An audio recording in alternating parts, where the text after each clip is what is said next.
It's automatic Okay. recording, and then you can change your name to you. Good evening and welcome to the South Burlington Development. Sorry? Thank you. Good evening and welcome to the South Burlington Development Review Board meeting of July 19th, 2022. My name is Dawn Philibert and I'm the chair of the board. And I'd like to introduce other members of the board, starting with Stephanie Wyman, Frank Kochman, John Stern, and remotely Dan Albrecht, and I think that's it. Mark's not with us? Pardon? No, Mark was only here for deliberations.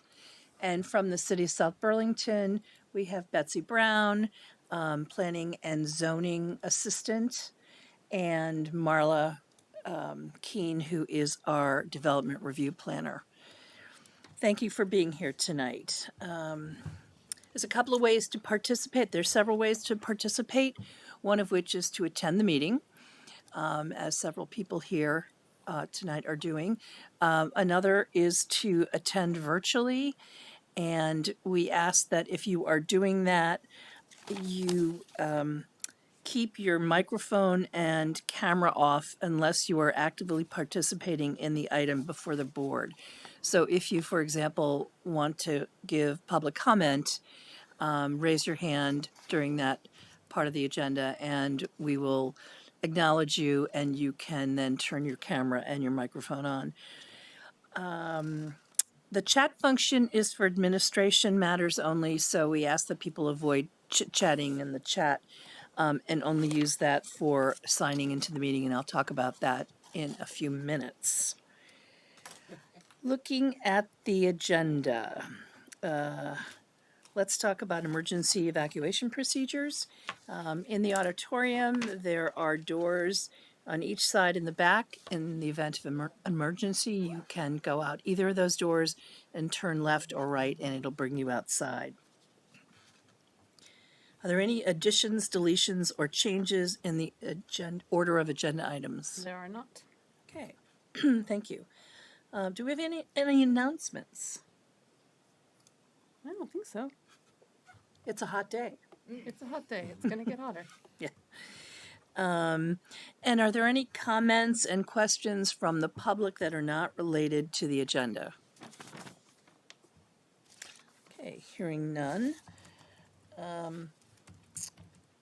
I want to remind people that this meeting is being recorded and anyone here in the auditorium, we ask that you sign in on the sign-in sheet out back, and if you're attending virtually, you can sign in with your contact information, your email in the chat room, and if you're listening on the phone, you may sign in by sending an email to Marla at mkeene, Keene, at southburlingtonvermont.com. Nope. Nope, sorry. The shortest one. Old dogs, new tricks, Yes. right? sbvt.gov. Okay. I'll put it in the chat too. Okay, thanks. And the reason you want to sign in is so that you'll be considered a participant in case you wish to take any action later. Okay. Our first agenda item is as follows, and we are going to allow 30 minutes for review and discussion of this, although it is likely that it'll take less.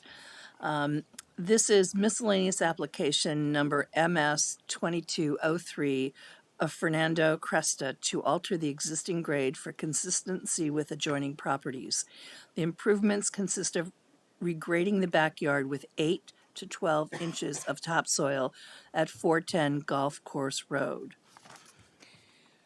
Who is here for the, are there any recusals? No? Okay, who is here for the applicant, please? Good evening.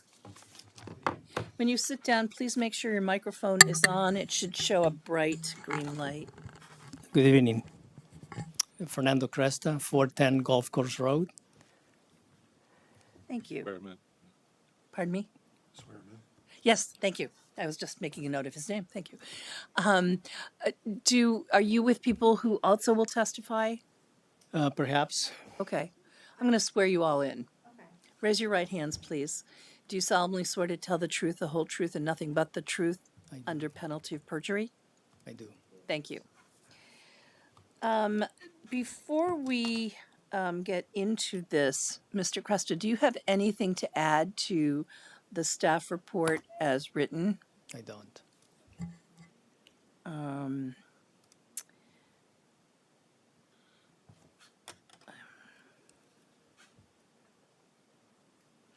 So, my understanding is that currently, and correct me if I'm wrong, currently you are in violation of a zoning ordinance. I'm going to let Marla say this because I know I'll get it wrong.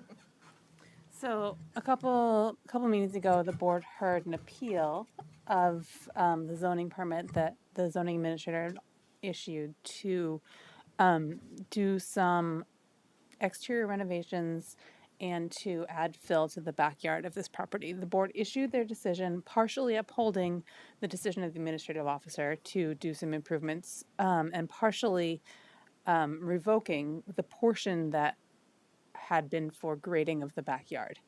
And so the Crestas had already placed some fill in their backyard, so their options were either to remove that fill or to apply under this application a miscellaneous for alteration of grade to keep that fill and perhaps to add to it. So that's what they chose to do. They testified in the appeal hearing that they had placed a couple inches of soil. This application is to add 8 to 12 inches of soil total and allow them to finish up their project. Thank you. I could never have said that. So, board members, what questions do you have? I have two questions. One is you had a fairly persistent opponent here. I'm sorry, no discourtesy, but I've forgotten his name. Is he with us tonight? Is there anyone here in opposition to this proposal? And we will also announce public comment. I understand, but I'm curious about Sure, that. of course. And my only other question is, Marla, are you and/or any relevant engineers satisfied that the change in grade doesn't present a drainage issue for anybody, any adjoining properties? Yes, there's a better plan in the packet than you guys had the opportunity to see during the appeal period or during the appeal hearing, and I think that makes it very clear that this does not create a drainage problem. And the absence of the opponent is consistent with that conclusion, at least. All right, those are my only questions. Is this the one you're talking about, Marla? Any other questions or comments? Okay, hearing none. Let's turn to formal public comment. Betsy, do you see any people online who would like to make public comments? I do not. Okay, so hearing none, I guess we turn to taking a vote on approving. So what you'll do is you'll just close the hearing. And then if we have a few moments Oh, after okay. tonight, All right. we'll vote on it in a private session. Okay, got it. So we'll So, take a vote on whether to yeah, close. all right. Do I hear a motion to close the hearing? I move we close this hearing. Thank you. Second? Second. Thank you. Any discussion? All in favor of the motion, say aye. Aye. Aye. Aye. Opposed? No. Abstain? Okay, the motion is carried. Thank you very much. Thank you. Marla will be in touch after we deliberate on the draft decision. Great. Thanks. Thank you.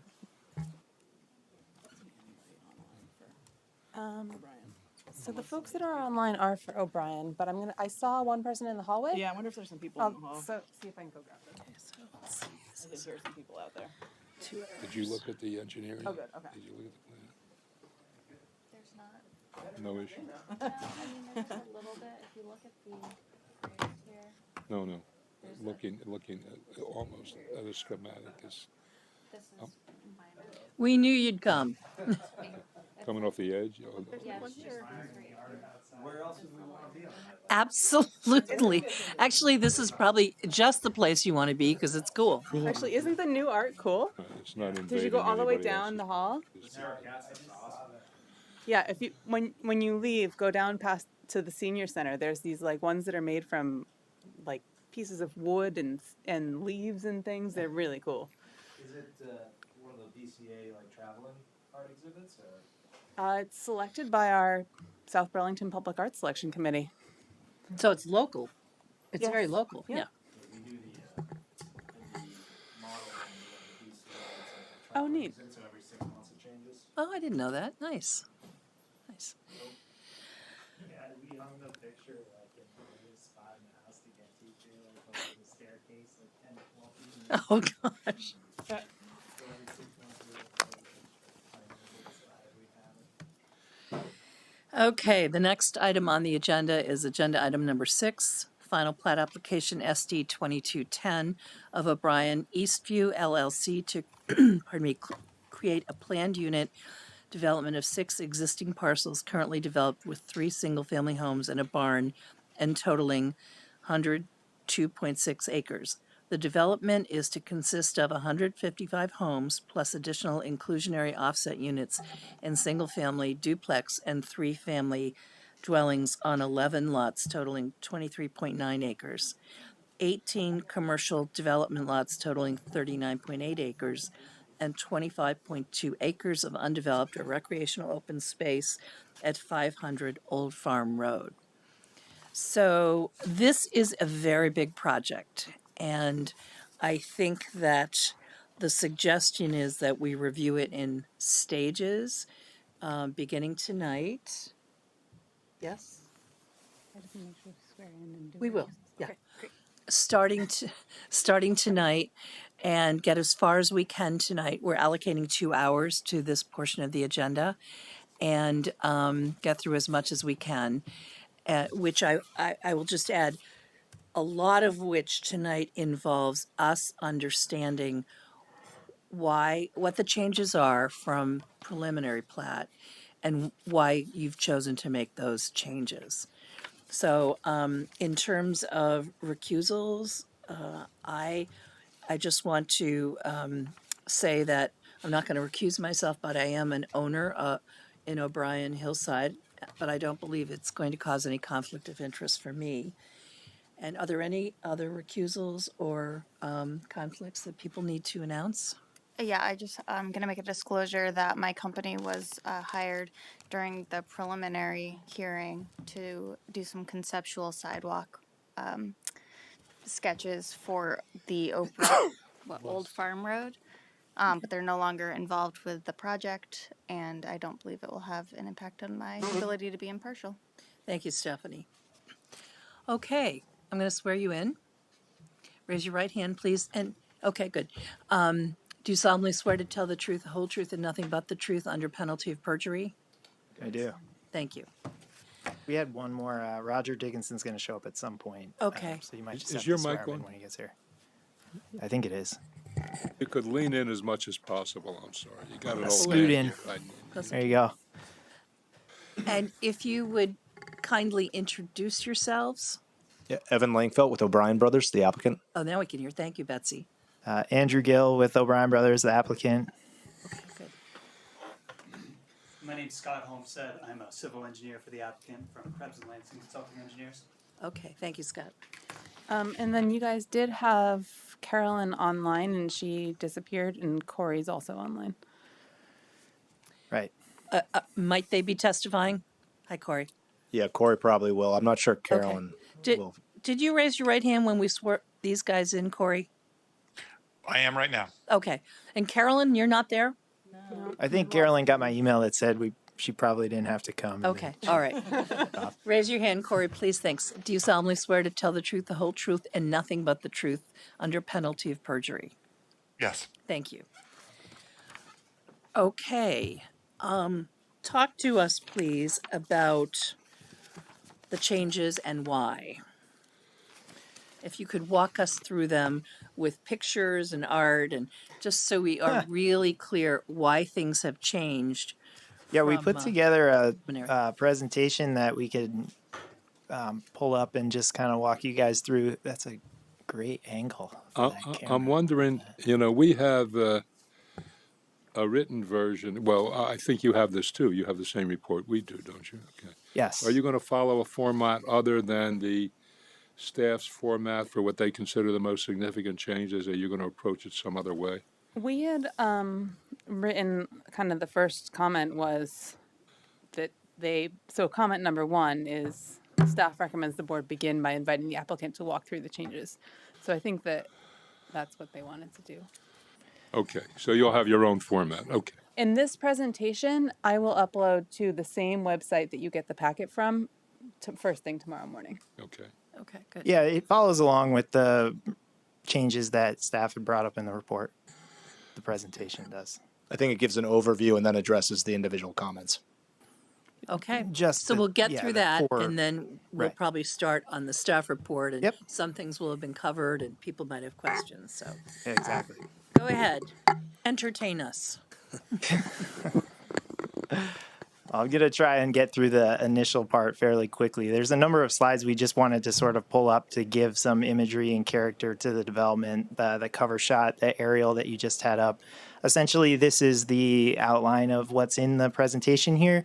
So just a brief summary and some renderings that we had provided just so you guys can sort of get a picture of what's being proposed. The key changes that were noted in the staff report and associated with the comment 1. And then the barn redevelopment plan was one of those. And then there was a brief summary at the end about the traffic study because it seems to sort of be important to understand. And I wanted to just sort of recap the history to the traffic study and how we got to where we are in that. Can you hear Frank? As well as I'm going to.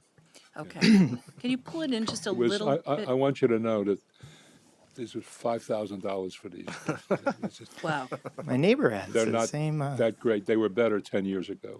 The beauty or the irony of this situation is there's a T-coil in the audience. So if you went and sat there and turned your T-coil on, you'd be able to hear just fine. Do you want to say?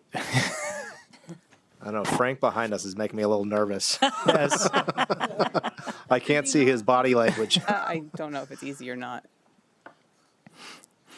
We'll take a brief minute. Well, Frank. Let's try it. I'll go 2 rows back. I don't know. Sounds good.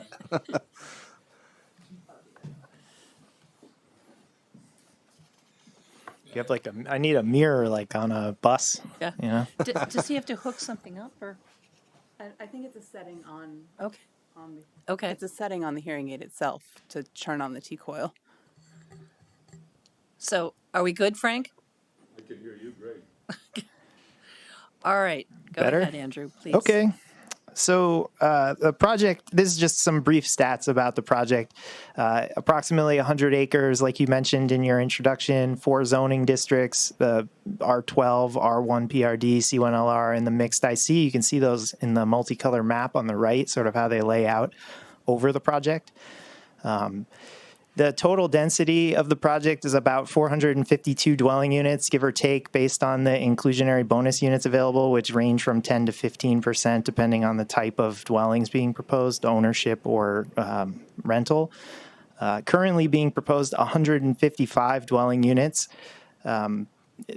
The commercial and industrial density of the project is regulated by lot coverage. So in addition to those dwelling units, up to the appropriate lot coverage of commercial and industrial development, we've estimated in our traffic study and internally, about 400,000 square feet of office and medical use. Those types of uses, hotel or retail use, some senior housing use. The initial phase of the project, the 155 units, represents about 34% of the residential density total and about 6% of the development intensity if you base that off of the projected traffic impacts. So the intensity of the uses being greater in the C1LR and IC in terms of the number of people coming and going and being involved in the site. The next slide is just some summary renderings of the project that we had provided. and I'll just walk through these pretty quickly. This is the view from the barn on Old Farm Road, looking out over the open space toward the Green Mountains. The next slide just gives a little bit of a character image of the architecture and the buildings facing Old Farm Road. You can see some of the parallel parking proposed on Old Farm Road, and that's one of the triplex homes in that picture. So if you recall on the Old Farm Road frontage, there are no curb cuts for any of these. There are alley roads on both sides. Right. The next picture is the alley-loaded single-family homes on the east side of Old Farm Road. And those are the homes with the detached garages behind them. This is an image of, which we'll circle back to later in the presentation, of the cottage housing that's being proposed at the former location of 100 Old Farm Road. And this is just sort of an example of the different varied housing types within the project. What do you mind if I ask a question? If we have Sure. a question, what makes something a cottage? Square footage, essentially. It's just a smaller? smaller home. Okay, Yeah. thanks. Yeah, and we like, they kind of generally come in a cluster and communal landscaping and sort Okay. of like a feel like they kind of live together. If you sort of think of like a co-housing type complex. Okay, thank you. The marketing department. And the marketing department, yes. The next picture is just a sort of, another example of a different style of housing. That's a bigger format housing, a 3-car garage shown. That would be I forget the names of the new roads. Is that Mabel Way? Which, by the way, Mabel was Dan and Leo's mother. Oh. So the two O'Brien brothers' mother. This is just sort of, I thought it was helpful to just sort of orient people visually to the open spaces being proposed. And so you can see the sort of 2 existing open spaces at Hillside. Can you do a orientation in space, like which is Kennedy and Kimball and Old Farm? Yes, so right there where the cursor is Kennedy, and Kimball is running sort of along the bottom of the page. Perfect, right there. South, basically. Yep, and that shows you the new orientation of Old Farm Road. It shows you the project that was recently approved, the final plat, Lot 13 and 15, the 2 large multifamily buildings at the right side. And then you can see how the open space is being proposed sort of lay out. And I've sort of color-coded them in line with the phasing proposed. So the green, sort of like dark green on the west side of the road nearest to the existing would be the first 2 open spaces developed. And then the sort of yellow-green would be the second 2. And then the army green with the yellow trim are the last open spaces planned. So sort of working from west to east in that. And just to be clear, just for folks that might be watching at home, the homes on the upper right corner where it says existing of that open space, the homes that are clustered around there in the existing Hillside phase. So that's the 115 homes that are either already occupied or currently under construction that are not part of this phase that we're discussing. So the next slide is just a different angle of the aerial view, just to give a little bit more perspective. So here you can see really well the multifamily project that was just approved. You can see the 2 Summit housing buildings that were also approved at the sort of the 2 kind of parallel facing multifamily buildings, sort of at the left middle of the page. And then behind that, where it says the word planned, you can see that's the open space that's planned on lot 19. There's sort of a natural playground and like a tree fort and a slide that's integrated into the ground. And then you can see the new housing that's proposed sort of up beyond that. Excuse me, is this a single? I have 2 questions about what we're looking at right now. What's the area covered by the collection of, excluding the commercial buildings? What's the area covered by the by the new construction, by the planned new construction, by those residences? As in lot coverage? Yeah. Well, no. Acreage. In acres. You know? It's not something that I know offhand. I'd guess 30 to 40. Is it not in the staff report? I thought it was in the staff report. Yeah, I want to say it's in the 40 acre range because the residential phase is slightly bigger than the hillside phase, and the hillside residential component was right around exactly 30 acres. It was like 29.8 or something like that. 38% of the project area is the R1, and the R1 land is essentially where it is. So I think it's likely right around 40 acres. My second question is this a single PUD that we're looking at here? No, it's not. I can probably draw on it to show. Yeah, sorry, because Frank's not mic'd right now. I'm going to repeat the question. The question was whether this is one or more PUDs. I think I can do this. Do you want me to stop sharing? No, leave the sharing. I'm going to draw a line. This meaning what we're reviewing tonight? Yeah, right now. Okay. So the line is here. Is that right? Everything to the right. As soon as I, everything to the right of the line is that's pretty accurate. hillside, and everything to the left of the line is what we're reviewing tonight. Yes, sorry about that. I should have thought of that earlier. Good. Does that help, Frank? So as we sort of continued through, the next slide is a little bit of a perspective of the open space I was just talking about on lot 19. That's an open space that's planned in one of the earliest stages of the Eastview neighborhood. I beg your pardon. I'm really sorry. Could you back up the slide one? That's what we're here to do, Frank, really understand this. So don't The major worry. the major open space area is to is in the upper left in this photograph. Is that right? The major. There's several. So the big barn is here. If you go back one more, it might help more. Previous slide, probably. It's a different perspective, though. He's not mic'd, so.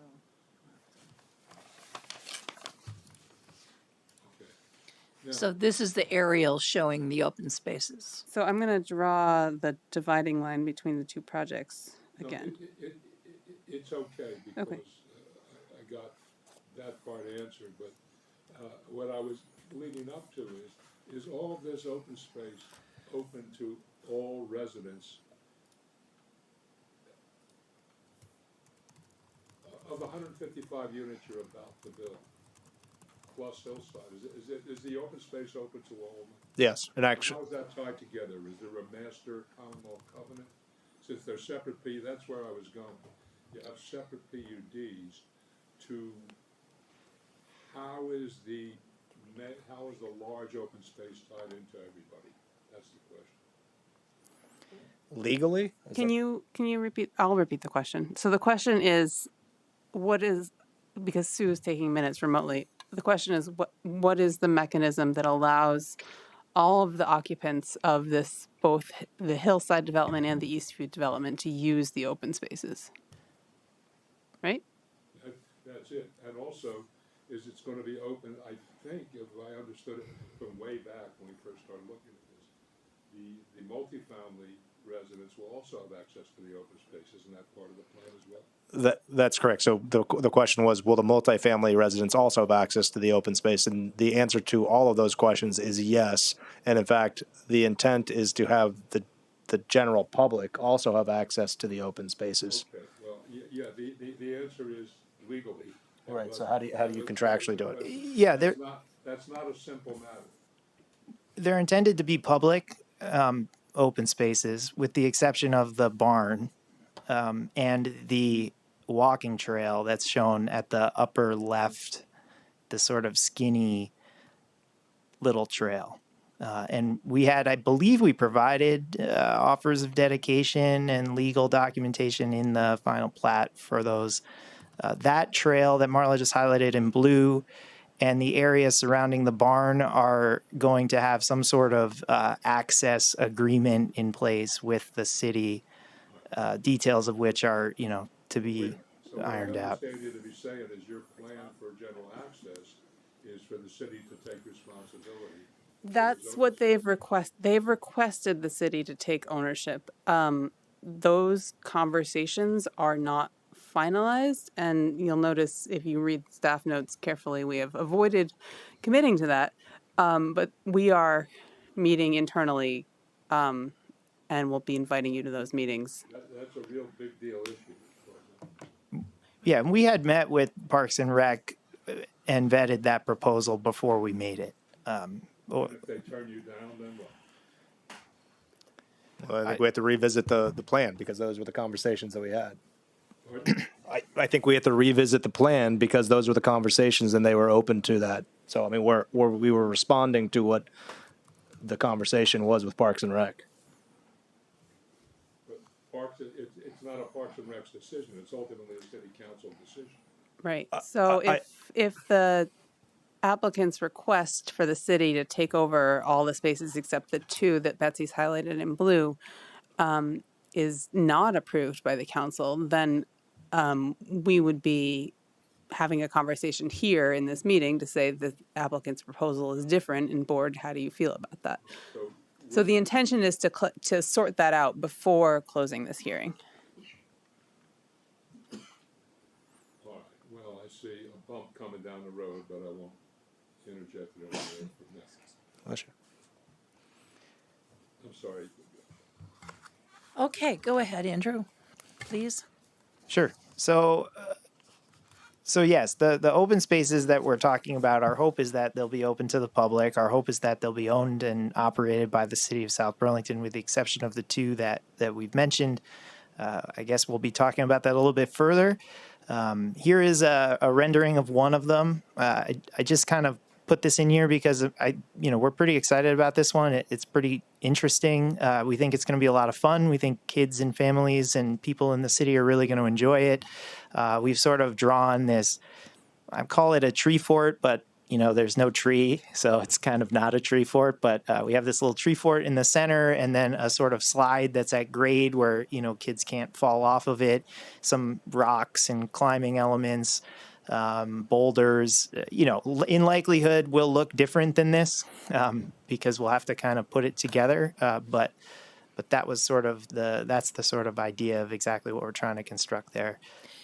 So remind me, the little park, the Hillside Park by me, is that a city park now? I know people all over use it, but does the city maintain that? The city has not yet taken it over, but yes, that we offered that up for dedication as well, and it was designed with the Parks and Rec to the city specs with the intent and the agreement with the city that the city was taking it over. So it's, to Frank's questions, I mean, this would be essentially the same thing as the Hillside Park. Does that mean that Park. the HOA would no longer be mowing it? It would be the city that would mow it? Yep. I see. Yep. Okay, thank So you. I'm going to do a little mime here. I'm going to take off my development review board hat and put Okay. on my planning department hat and say that their proposal is a paradigm shift for the city a little bit, and I don't think it's a bad one, but it's that's why these conversations are still happening, because up until this point, the city has owned neighborhood parks that are more destinations for people from outside and less, we have a couple, but less that are just designed to be part of the neighborhood. Samansky is one that's part of the neighborhood. There's 6 parking spaces there. The new one in, what's that neighborhood off of Allen? Baycrest is sort of a neighborhood one. There's only a couple parking spaces, but it's really a paradigm shift for our city to think about parks that are not like a big, complicated thing, but they're more like a little spot in the neighborhood. And so the more we have these neighborhoods with very dense development, people have small yards, small setbacks, the more these parks become really important to those residents, and they need to be available to the people who live there. And, what makes the city great is being able to share those parks and not have it be, signs of, residents only, that sort of thing. So it's certainly within what the planning and zoning department sees as an objective to have these parks be successful. But, as Frank alluded to, it's ultimately the decision of the city council. Sure. Okay, thank you. So the next picture is just a different perspective of this same open space. We just wanted to give a little bit of orientation. So you can see the Summit development on lot 11 and the O'Brien development proposed on lot 13 in the background. So this park is very proximate to that multifamily area that we've been permitting over the past year. And that's just like the uphill side. You can see the tree fort kind of still tucked in there in the middle. So we can keep cruising here. The next rendering just shows the planned barn redevelopment. You can see the recreation path that's cutting east to west across the site, the silo that we're hoping to sort of, clean up and repurpose, and then the open spaces associated with it. The next one as well is the barn. This is the view from Old Farm Road. So you can see the little picnic pavilion that's planned, as well as the front lawn where there's a sort of a skating rink that we were proposing. Like the lawn would be graded with like I don't know, it's not a puddle, but the lawn would have grading that would allow it to get flooded in the winter so that it could be a skating rink for the neighborhood.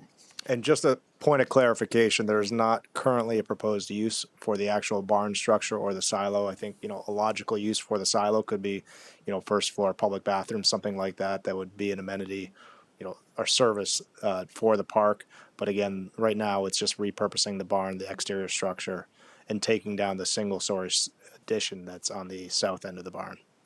Those structures are there now? The barn and the silo are there now? It was here, Evan. It was Was that you? Yeah. Oh, sorry. Good at throwing my feeling a voice. little paranoid. You want me to go sit up? No, I'm good, Frank. Yeah, so the two-story barn structure is there. The silo is currently there. There is a one-story addition that's basically a milking parlor addition that is currently on the south side, but we would plan on taking that down, and that would be part of that, where that kind of copse of trees is. Thank you. So, did I hear you say there's no actual planned use of the barn yet? There is not currently a planned use of the barn, no. So what was the point of the addition if you don't know what you use it? I mean, you added something to the barn? No, we did not add anything to the barn. The south portion of the barn was an addition that took place, I don't know, the 70s maybe? Yeah, it's part of the milking parlor. But you're gonna shape it up, you're gonna rehab the structure itself without an interior plan? Correct. It's getting a little shabby. And so the next picture is a rendering of the picnic pavilion facing to the east, looking at the Green Mountains. You can see the neighborhood in the background. All of this is to the specifications of the project. So the tree placements, the tables, the pavilion have all been designed. There's schematic plans in the packet for all of that. And then the next slide is the dog park area. So we worked quite a bit on this. We met with the dog park committee after the preliminary plat hearings. We designed the park in line with, all of their recommendations. And so, it's a pretty exciting park. We've got some tires and stumps and boulders and benches and water and separate big and small areas. And, the whole thing is sort of more dialed in than I thought it would be. So, this is an exciting part of the community. We were glad that we could make it work. I believe we did need to shrink this a little bit from the conceptual plans that we had because of some archaeological concerns. I think we still have those archaeological concerns. So portions of the dog park are built over existing archaeological sites. We're working with the state on that and think that we're going to be able to get it all approved. But it did sort of change the shape a little bit to sort of avoid the most sensitive areas of archaeology in that zone. And I think one of the great benefits of the dog park in this location is that it is on the northeast portion of the property, and it's also, it's planned in advance of any housing there. And as I think anybody who's been involved in any dog park planning in South Burlington knows, there can be a little bit anxiety inducing. So by virtue of this being planned well in advance of housing, people know what they're getting into. But it's also set in a location that shouldn't really cause issues either. What's the area it covers? Total area? I think it's roughly about an acre, isn't it? I believe it's still an acre, if not more. And why is the front part white? Is that cement? I think it's stone dust. Some sort of special stone that doesn't get in the dog's claws. Okay. It's like a And is stone that for powder. the little dogs? Yeah, so that's the entrance point for the little dog area. So you can see the like fence that goes up, and like the area to the left of the page is the little dog area, and the area to the right is So the white is area is like the vestibule. the white area is like the landing zone. Yeah, exactly. Where you have like 2 gates, a trash can, maybe some Okay, water. or a sally port It's almost. your yeah. second gate or whatever for getting in and out. Yeah. Andrew got a full education from the dog park committee on dog park design. Yes. More than he probably wanted. From The an, dog park people, those people who are concerned with that on a regular basis, bless the plan. Yeah, we met with them several times. We met with their committee. We shared the plan. They liked the plan. Okay with the scale? Yeah. Yeah. the location, we don't need to go back to the original picture, but the overview picture that we saw was the northeast up in the upper right-hand side of that picture. I'm not sure how that picture was oriented. It's on the Kimball frontage, the dog park. So we could jump back a couple and just point it out for you.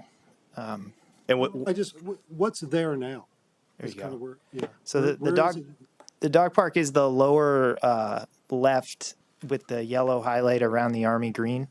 Yeah, I'm The sort of colorblind, big. so- I'm gonna draw something for you. Hold on. Where the little water feature? Yes, yeah. correct. Exactly. Yeah, right there. Right spot. Yep.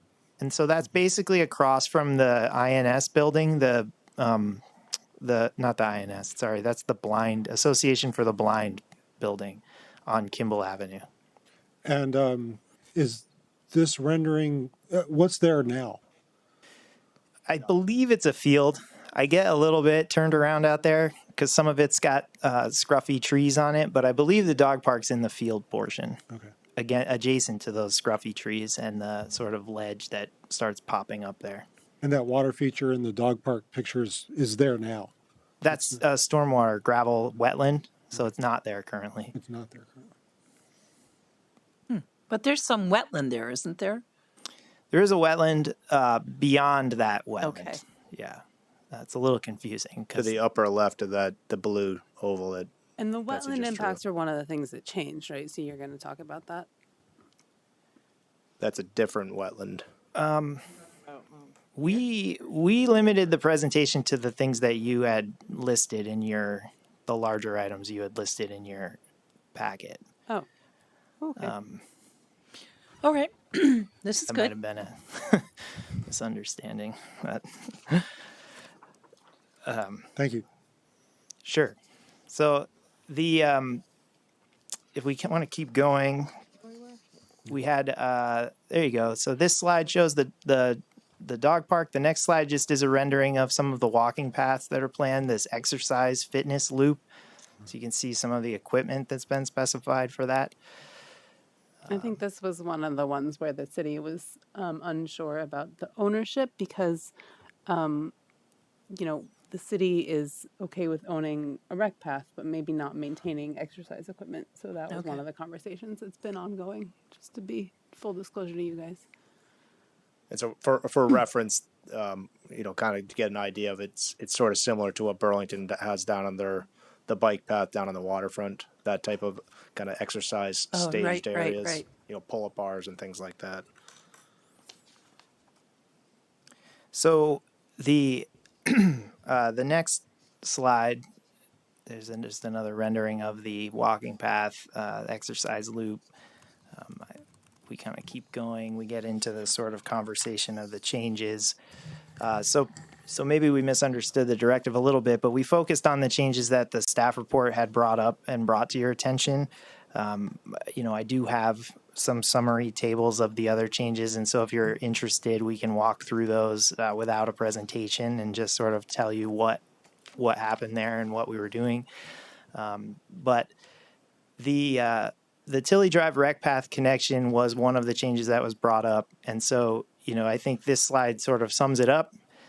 We had initially been under the impression that we'd be able to get access to that adjacent property to construct the rec path connection.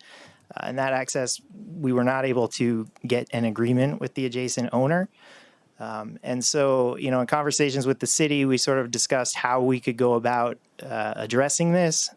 And so what we sort of have come up with at this point is looking at a new trajectory for the path itself. And so if you go to the next slide, I think it shows So the old path alignment was the red arrow, which is shown there, and we're proposing to sort of reorient the rec path in line with the purple arrow, which would give a connection point that is adjacent to the medical center's current project, at which point conceivably they could connect to that rec path and continue it across their site to the Tilly Drive I think it might be helpful location. to step back a little bit and just kind of revisit the purpose and kind of the importance of this rec path too. Originally, the city staff had directed us that they wished to see a rec path along the south end of Old Farm Road, connecting from our property, essentially along the south stretch of Old Farm Road, which has existing development on it. There's, a handful, or I don't know, probably 9 houses on the south end of Old Farm Road that have been there for some time. Originally, the intent or the request was that the rec path be located on the west side of the road. And we expressed concern that, as well as the neighbors, that the dimensions of that built environment were very tight, and that resulted in a site walk where I believe some of you participated in meeting up on Old Farm Road. Mm-hmm. And I think most people understood that, it was pretty tight. There were actually garages that would have butted up against the rec path. It would have removed most of the parking for those homes on the west side. So then the discussion switched to, well, let's put it on the east side, of which the residents on the east side expressed some anxiety about that. And so what we came back with was a proposal to locate the rec path entirely on our property on the east side of any of those existing houses on Old Farm Road. So it ran behind, in essentially this location, it ran behind the new proposed homes and connected to Tilly Drive on I think it's lot 2 at the Pitzig Alley development at As Mountain opposed View. to going down to Heinsberg Road. As opposed to going down Old Farm Road and meeting Heinsberg Road, yes. So it was going to essentially run a parallel path, but entirely on our property and meet up with Tilly Drive, which was, I believe, the spirit and intent of what the goal was to get folks from our neighborhood to the Mountain View Business Park. Okay. So that was one proposal. The city and the Development Review Board gave us guidance that you wanted to see both that rec path now as well as a sidewalk. And I think that there was some kind of compromise that, okay, well, if you're going to have a rec path here, we can get by with a sidewalk on the Old Farm Road south portion. And so we proposed a solution that essentially was, I think, sensitive to the neighbors' concerns and not trying to get too far into their property, respecting their boundaries, also respecting the existing landscaping buffer there because there's existing trees there. And so it meanders a little bit. This project is currently under appeal. It's been under appeal for quite some time because of that condition. So the environmental court ruled that the appeal would be stayed until final plat was issued. So right now we're sort of in a holding pattern because that appeal is still live. Excuse me. This is just to help me orient, this is the piece of that neighborhood that goes down to Heinsberg Road that we were talking about on the site visit? Yes. That's correct, yep. Okay, and neighbors are resisting eating into their, they occupy the right-of-way, right, because it's been allowed. I mean, there's city right-of-way there. That's correct. And the question is, how much right-of-way you're going to eat up at the expense of their little landscape? Correct. Okay. And so what we did, So you got preliminary approval, and they appealed that. They appealed it? one neighbor appealed that, yes, based on that condition. Yeah, so in Meander, I mean, is part of what you did, right? Rather than a straight shot to go around the rocks and the trees. Right. Yeah, so the direction that we took from that site walkthrough and the following commentary from the Development Review Board was there's got to be a way to find a creative solution to this where you don't get too far in there and we make it work. Trying to figure out how to ask this question. So the appeal that the one neighbor had, was that appealing a rec path or a sidewalk or anything? It's appealing the condition that we proposed, which was the sidewalk. Originally, it was the rec path. We downsized to the Okay. sidewalk. I think that there is an opening.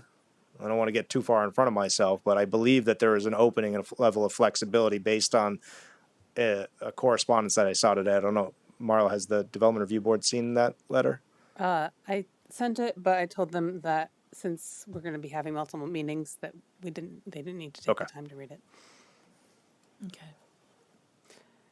But your project today includes that as a sidewalk and a new proposal along the medical center property for a rec path? No. Ish. Right. So what I've Ish. drawn as the green line is where the sidewalk was. The green line on the left. The red line on the right is where they had a rec path, and it connects into that red line that they had shown. I think what Evan is saying is, and I've flipped ahead in the slide, so I kind of know where you're going. This purple line that's in between the one on the left and the one on the right through the medical center project area is an alternative that they are proposing tonight. We haven't seen this before, instead of the red on the right. Okay, right. Correct. We are currently still proposing the sidewalk on Old Farm Road and a rec path. We can only legally put a rec path on our own land unless the neighbor gives us the ability to put it on their land, and we've been unable to come to terms. Is there any practical reason why, I mean, as far as the schematic shows here, there doesn't seem to be any material difference between which route you pursue.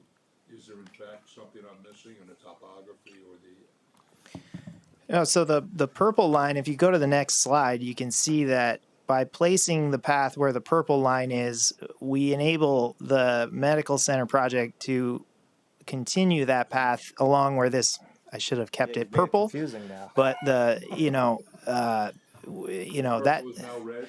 yes. So, we have a very short time to prepare these presentations from the time that we get the staff report. And It's just so much fun to give you a lot of grief.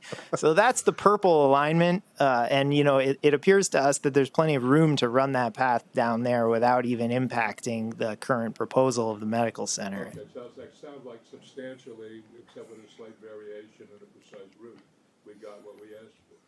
So can we just? I'm not disagreeing. I want to bring up a new point. Can you go back to the previous slide? So when a road exists and is proposed to dead end, such as in location A here, the applicant has to extend to the property line, and that's one of the staff comments. And we'll talk about that. And then when an application on the adjoining lot is proposed, they have to make that connection. So as you guys know, UVM Medical Center is currently proposing to develop this blue area. And so because this little road dead ends at the point A, they will be required to provide a connection to, I'm going to pick a new color entirely. City official map has a roadway going here.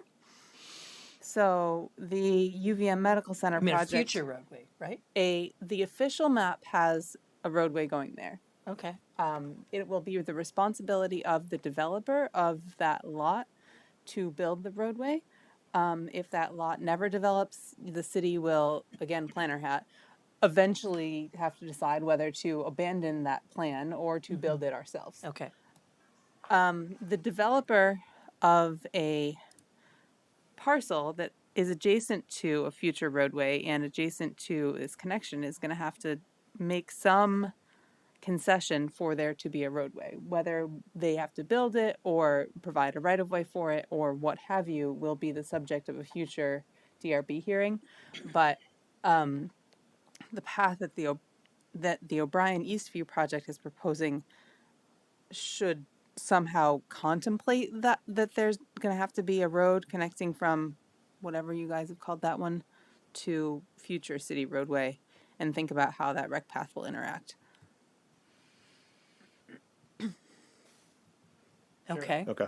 Yeah. Yeah, I mean, and to just to clarify, the proposal, we still don't have permission from the adjacent property owner to build in the purple alignment.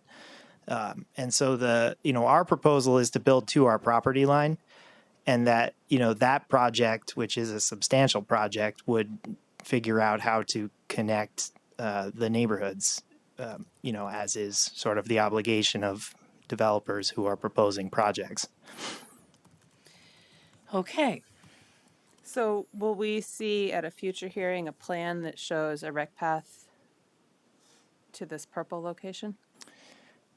Yeah, we can absolutely update the plans to show that alignment, if that's something that, I think we're hoping to get some feedback on that tonight, but if that's a direction that folks feel positive about, we think that that's a good solution for this issue. As the slide before said, it was our intention to build it in the red alignment, to get the permits, to develop it, to build it, and to, maintain it on behalf of the HOA at Eastview until such time as that roadway or, recreation path became part of a larger project.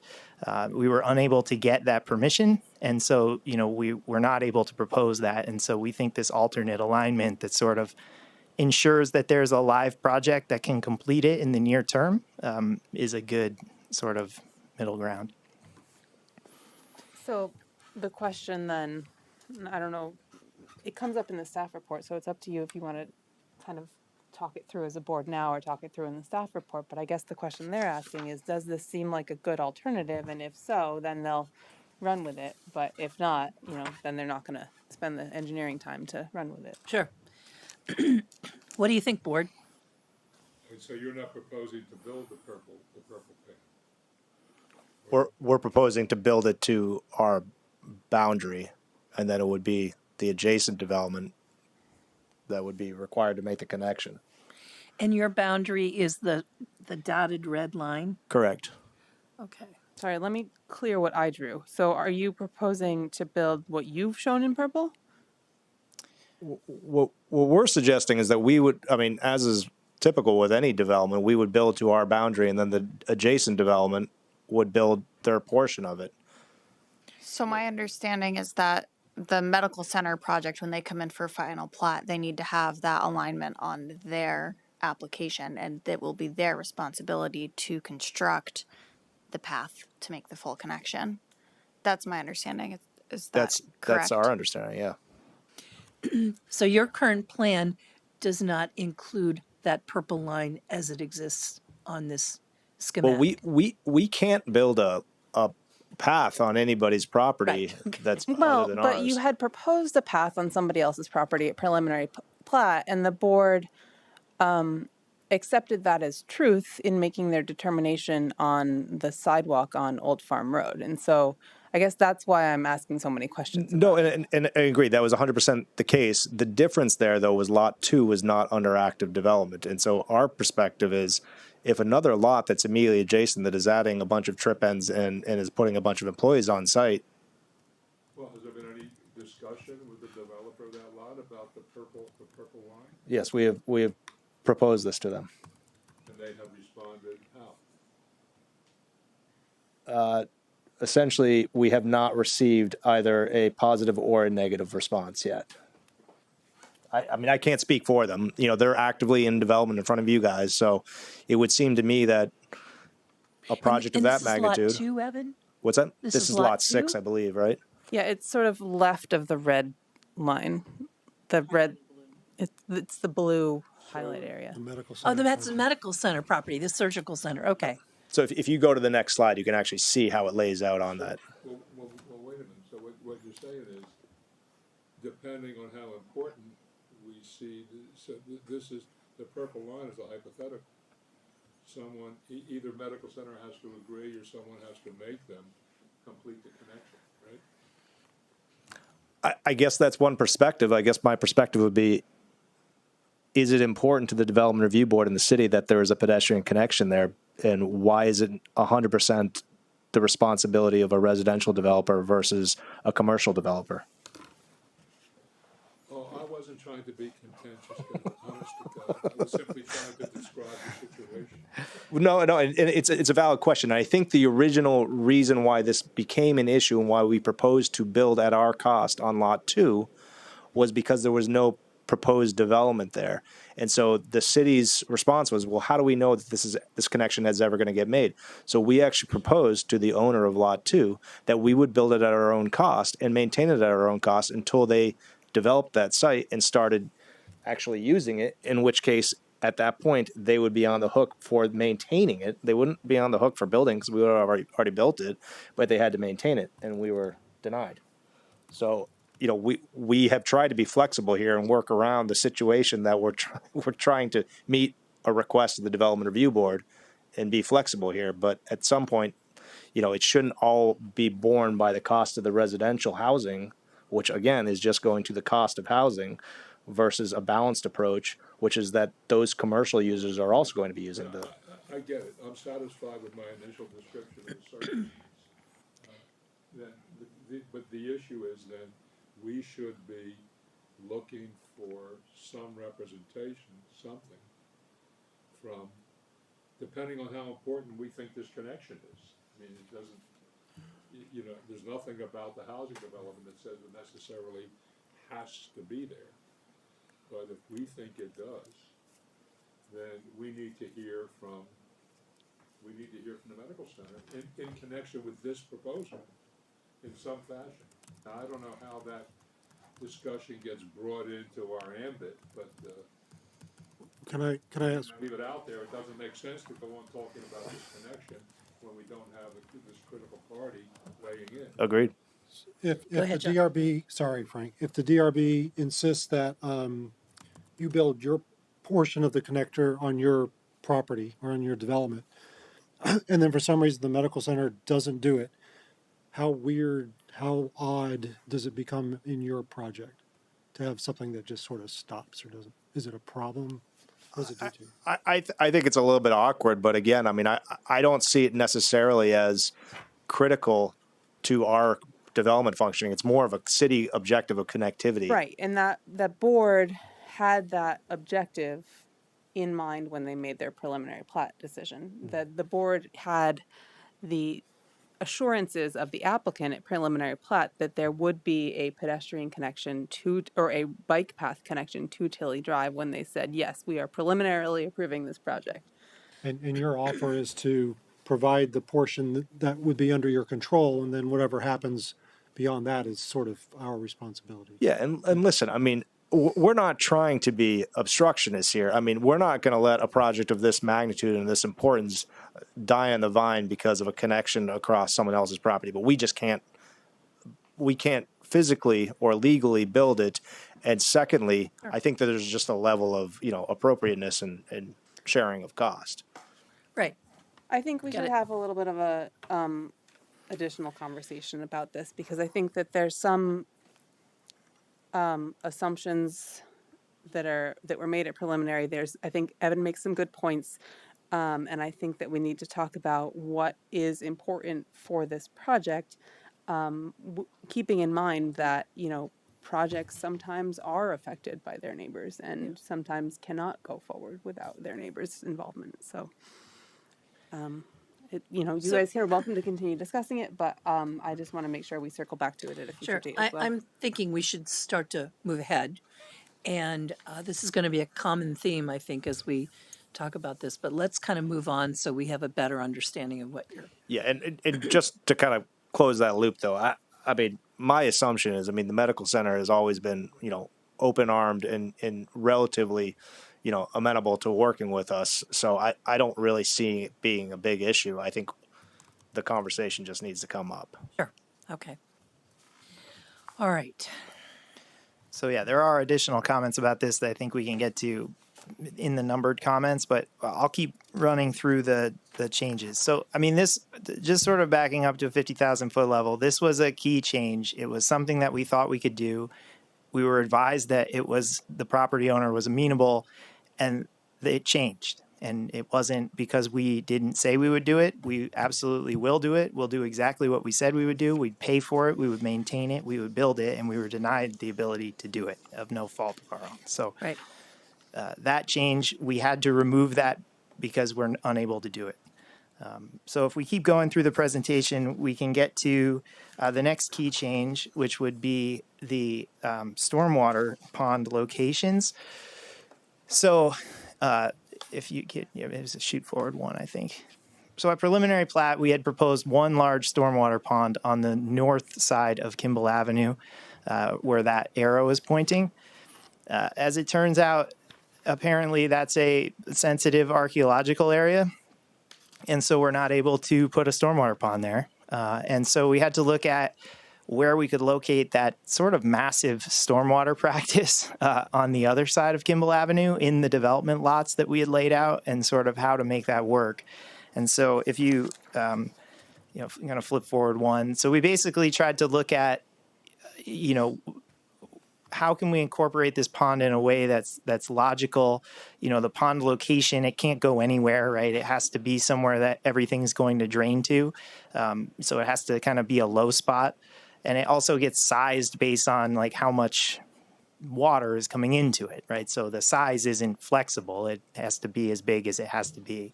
And so, what we looked at locations, we sort of came to the conclusion that there was nowhere on the sort of other side of Kimball that we could put one treatment practice that didn't sort of just create a massive, sort of unbuilt gravel wetland that sort of was unappealing. And so what we did was we split it into two. And so if you go to the next slide, you can see we basically took that one that's on the left over at Business Park Lot North 1, and we split it into those two circles on the right. So you can see at the four-way intersection of Old Farm Road, in the sort of upper left of the right side image, you can see a small pond there, and then another small pond on the corner of Kimball Avenue and Old Farm Road. And then you can see Business Park Lot 1 in the lower corner is just undeveloped. So that will have to just remain undeveloped in that plan. So is that totally just forever into the future undeveloped because you're stripping the density from it, or hoping to strip the density from it in a future phase? We are using the density from that lot. In addition to the archaeological sensitivity, I mean, the entire lot is essentially a wetland. Mm-hmm. So it's relatively unbuildable. I don't foresee that ever being built. It drops off pretty steeply, too. There's not a ton of buildable square footage there. Between those two challenges, like it just is, I would say it'll never be built on, but, you never know what'll happen in 100 years. I think in the foreseeable future. And so, if you go one more forward, there's a digital rendering that shows the two pond locations.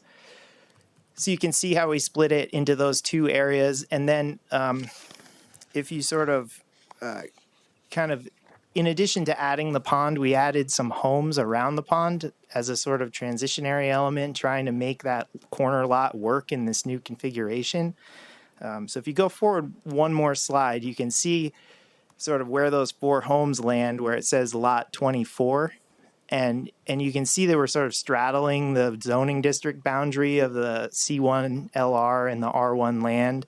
And if you look at the space between the pond and the R1 border, there's not really enough space to fit a building like a larger multifamily structure or something like we had preliminarily planned in that area at that four-way intersection.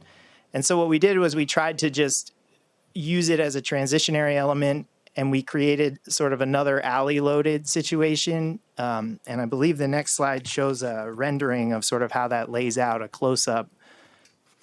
Are these the cottages? No, these are okay.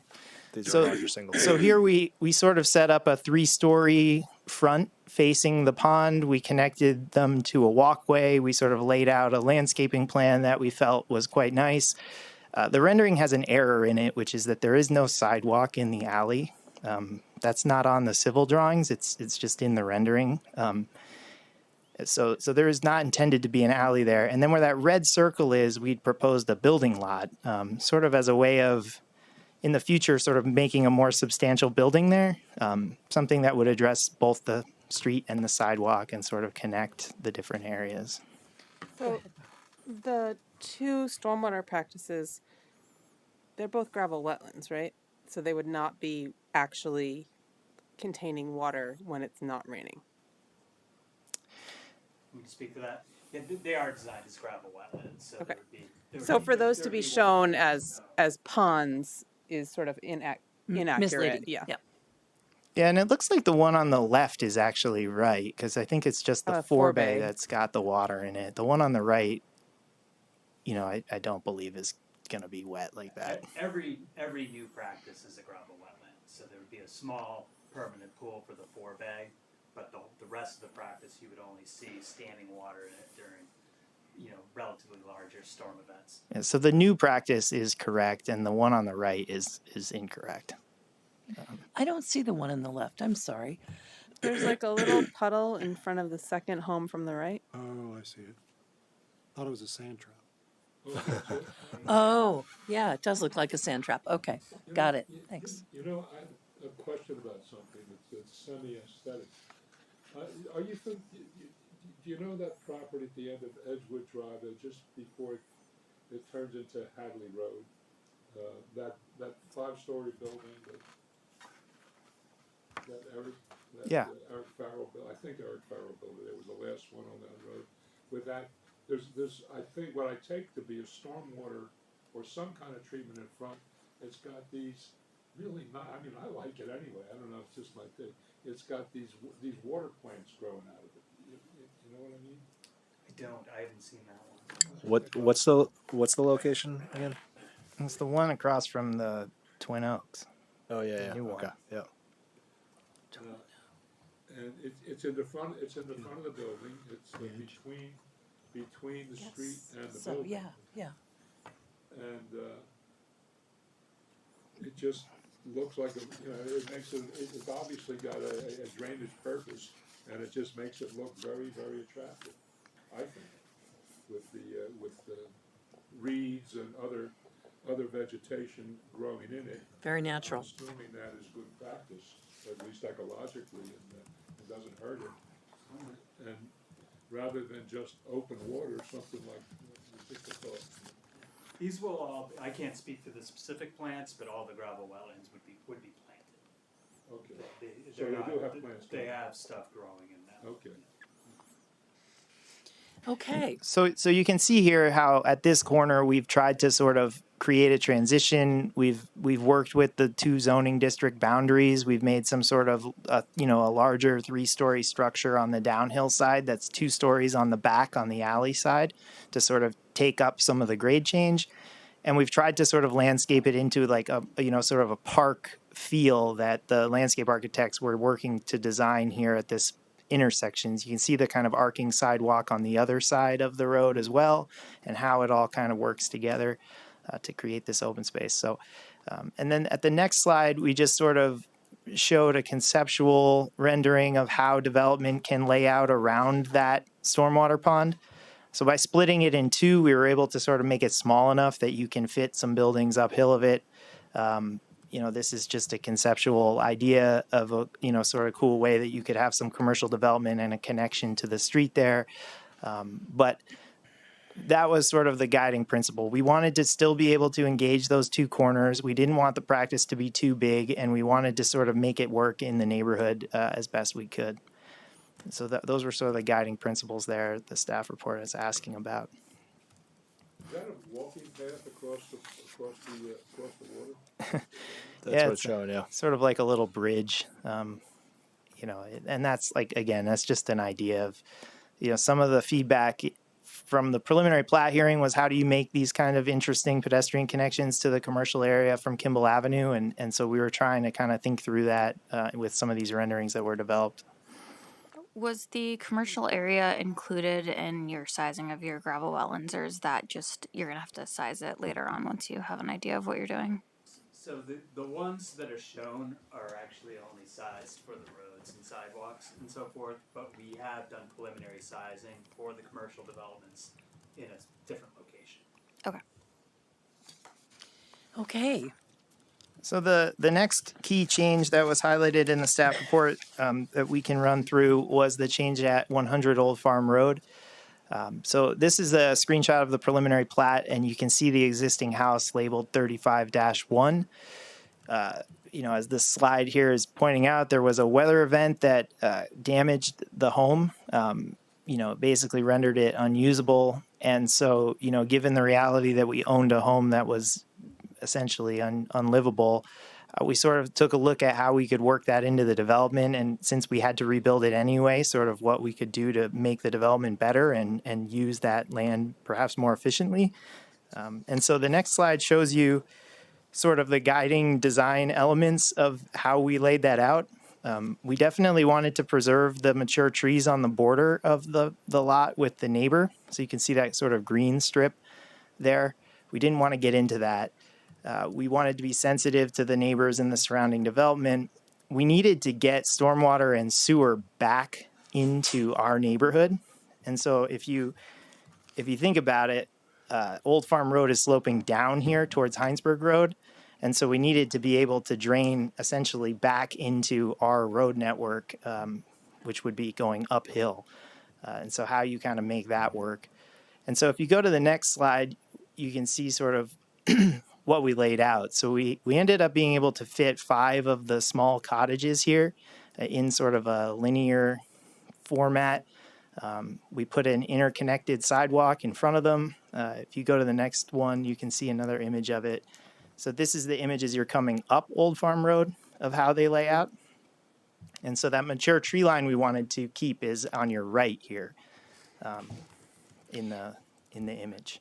Where's the retaining wall that staff discussed? Well, that's it there. But if you go to This. the next slide, you can see the location of the wall relative to the road. So the retaining wall, this is a little bit fuzzy, but the wall only runs till there's 2 homes that the retaining wall is not in front of, and you can see where it ends there. It's that sort of little squiggly rock looking thing along the 3 left-hand homes.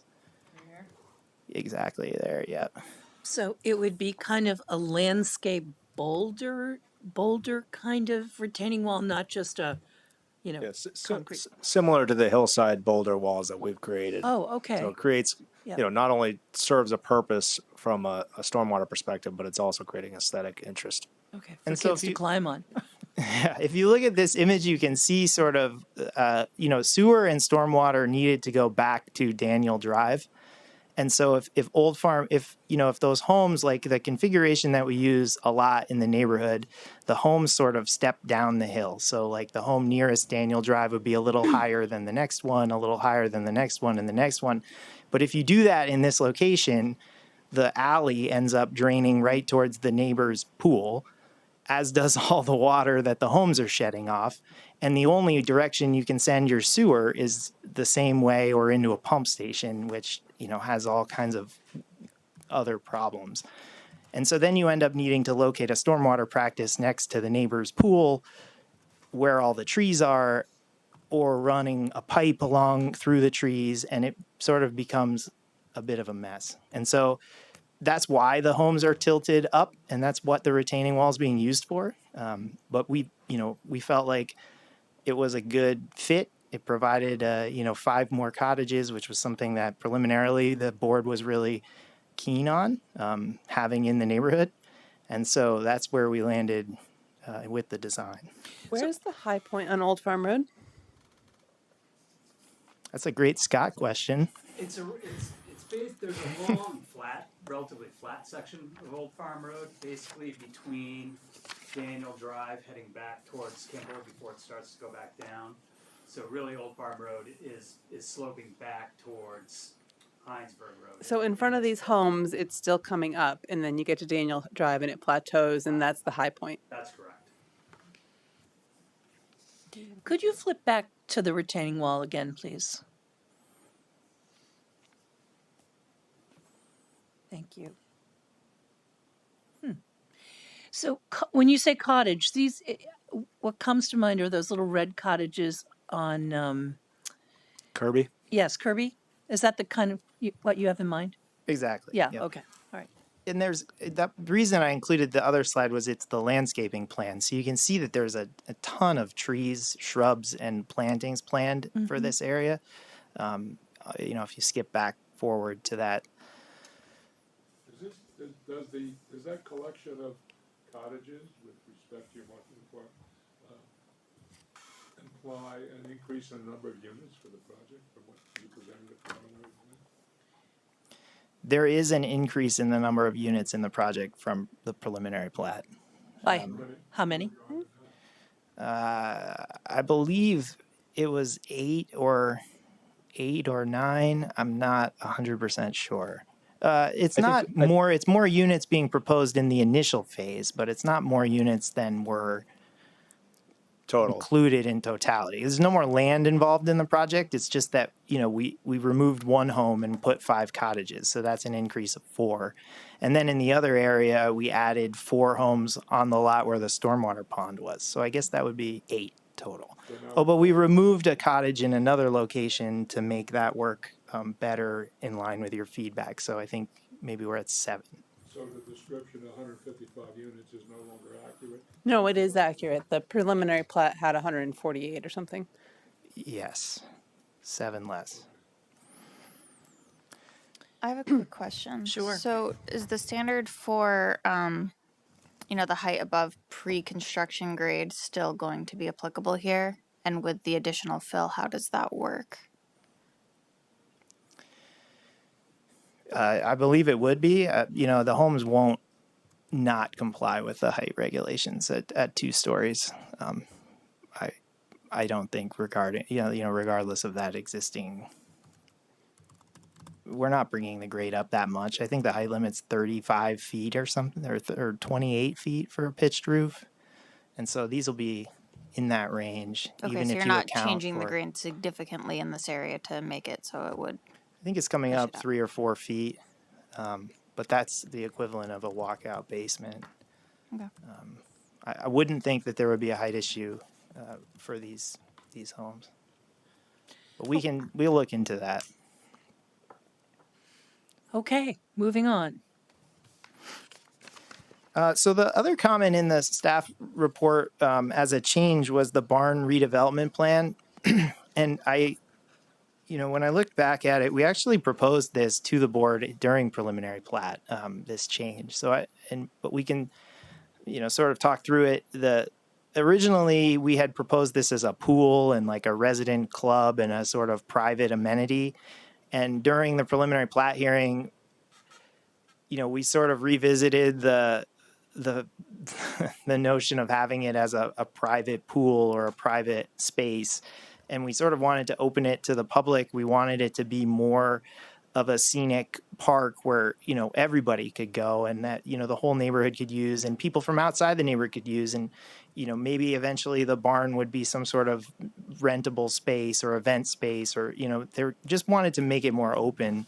And so we had gone through that with you guys and sort of reevaluated it and turned it into a sort of destination and overlook park type pavilion. And we had presented that in our packet from 4/6/21. And so if you go to the next slide, it shows you what we presented at preliminary plat and what we're presenting at final plat is, it's basically identical. It's just on a CAD drawing.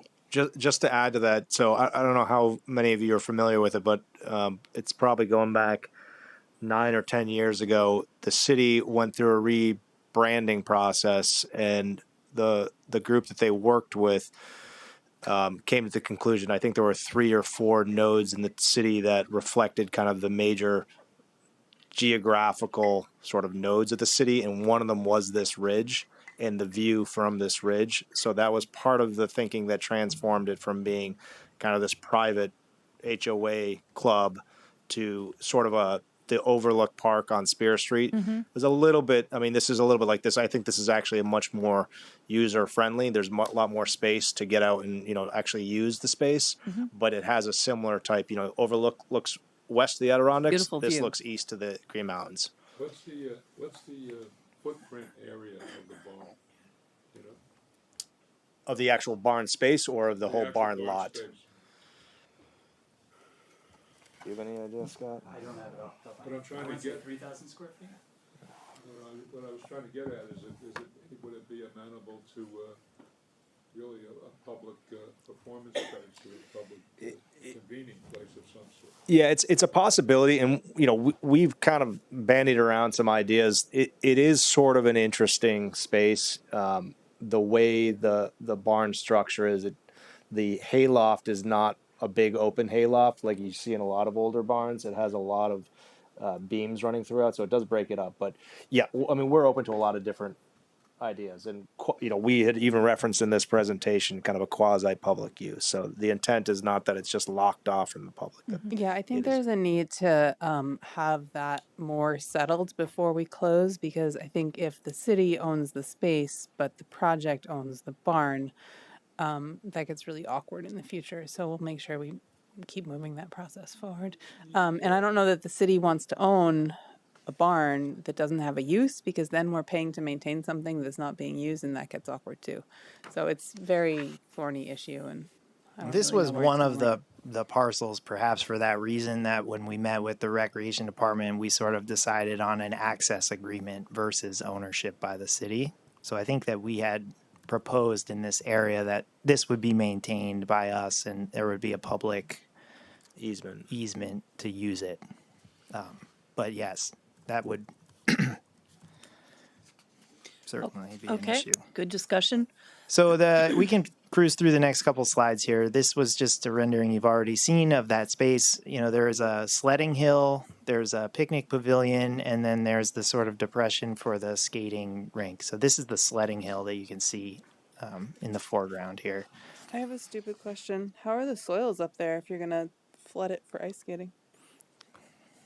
It's all mapped. I forget the exact thing, but it's all D soils. Put on your stormwater hat. It's all clays and rock. Yeah, clay, a lot of clay. I imagine they don't perk very well like everywhere else on the site. And just for those of you who are not familiar with the site, the white home to the immediate north or right of the barn in this image is privately owned.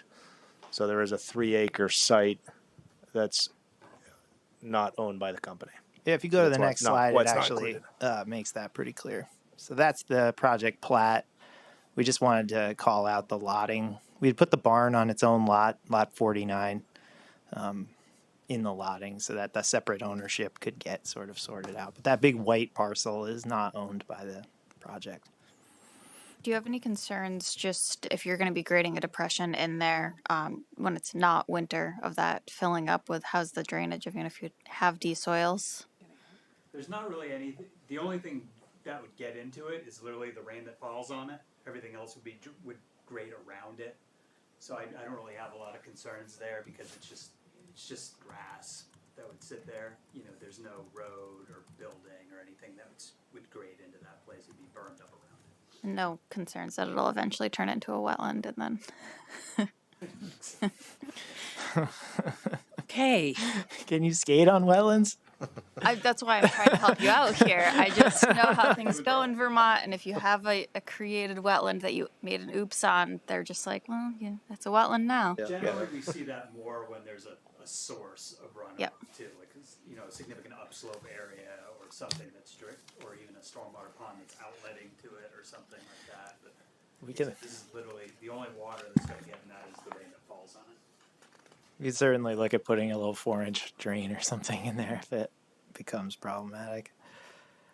So that was sort of the summary of the issues that the staff report had raised, the reasoning behind it, and the things that we'd come up with. The next section that I wanted to walk through with you guys, and I don't know what happened with that highlight on the PDFing of the PowerPoint, but it did not look like that in PowerPoint. So apologies on that. We wanted to just, and I've got Roger here who didn't get sworn in, but maybe we want to get him to speak to this a little bit. But I'll just kind of run through the history of the traffic report, because I think there's sort of a lot of, it's got a lot of importance in the project. Obviously, there's some big traffic implications, but it also relates to the sort of sidewalk connections, the rec paths, and the sort of overall plan for the area. And so, there's quite a few mentions in the staff reports throughout preliminary platting currently of this sort of the fact that the offsite, that the applicant had reduced their offsite requirements for improvements to traffic because of the conclusions or implications of creating connections in the Tilly Drive study. And in fact, there are no infrastructure improvements that we've reduced due to the conclusions of the Tilly Drive study. So the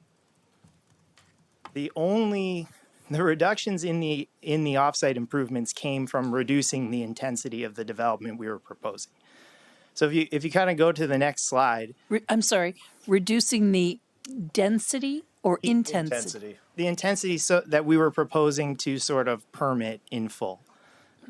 And so, like, I think the history here is important to sort of understanding that. Just to set the table, what you're talking about is what was presented. The thing is, the board never saw those traffic offsite improvements because that was something that we worked out before it even got to preliminary plat. So what Andrew's talking about, sorry, you're not the same person. What Andrew's talking about is in their initial application, the offsite improvements were more robust than you even saw at the first preliminary plat hearing. And now there's a couple lane improvements, lane widenings, but not as much as was in that first round that never even made it to the board. Well, and the reasoning for that was that city staff approached us and said, you know, the city has long-term objectives of making the city more pedestrian and bicycle oriented, less vehicular oriented, and therefore the widening of certain or the addition of turning lanes and widening of existing roads doesn't kind of jive with that. Right. So yeah, so I just to kind of cruise through the bullet points here. I think that the last one on that page, it was another thing the staff report had said that without the connections, the rec path or without the connections, the conclusions of our traffic study might change. And Roger's perspective is that statement's not accurate, that those connections don't play into the conclusions of our traffic study. So if you go to the next slide, I sort of walked through the history of the traffic study. Our original preliminary plat submission, August 18th, 2020, we submitted a traffic study, June 16th, 2020. The proposed roadway modifications in that study included a significant expansion of the size of the Kimball Avenue and Kennedy Drive intersection, adding, a couple of lanes to that already, 3-lane wide intersection.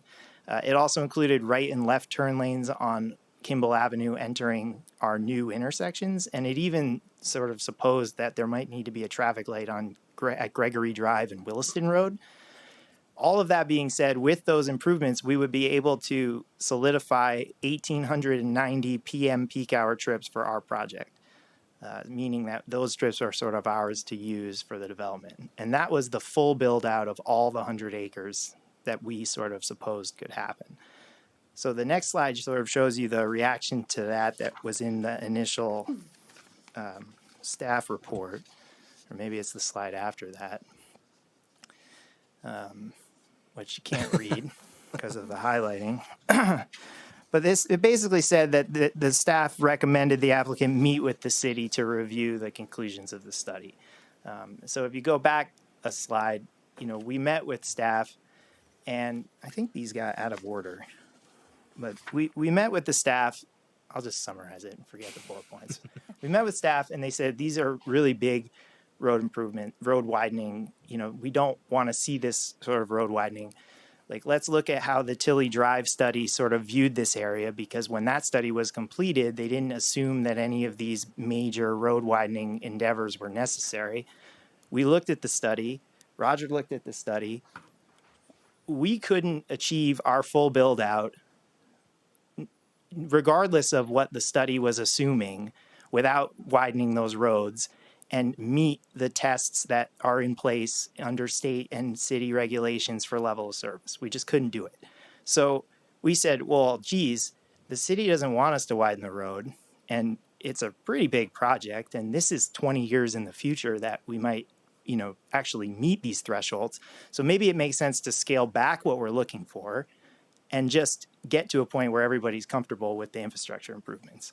And so what we did was we did a partial build scenario, which is what's before the board currently, of 1,307 trips.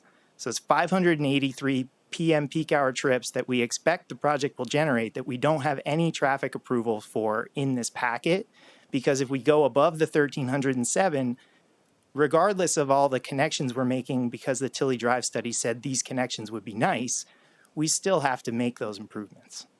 So I just sort of wanted to get that as a baseline sort of clarification. So the Tilly Drive study has informed the connections we've made, just because the city's looking to make those connections, and so we've agreed to do them where possible, but we haven't received a benefit from them in the form of any reduction in what we're required to do, if that makes sense. Because the offset, again, was just reducing the trip ends that we were requesting. Roger, do you have anything to add to that? Andrew did a pretty good Roger, job. I'm going to have to summarizing. swear you in if you're going to testify. What's your name, please? Roger Dickinson. Thank you. Raise your right hand. You can use a microphone on the table too, please. Do you solemnly swear to tell the truth, the whole truth, and nothing but the truth? I do. Thank you. I didn't even have to get to the perjury part.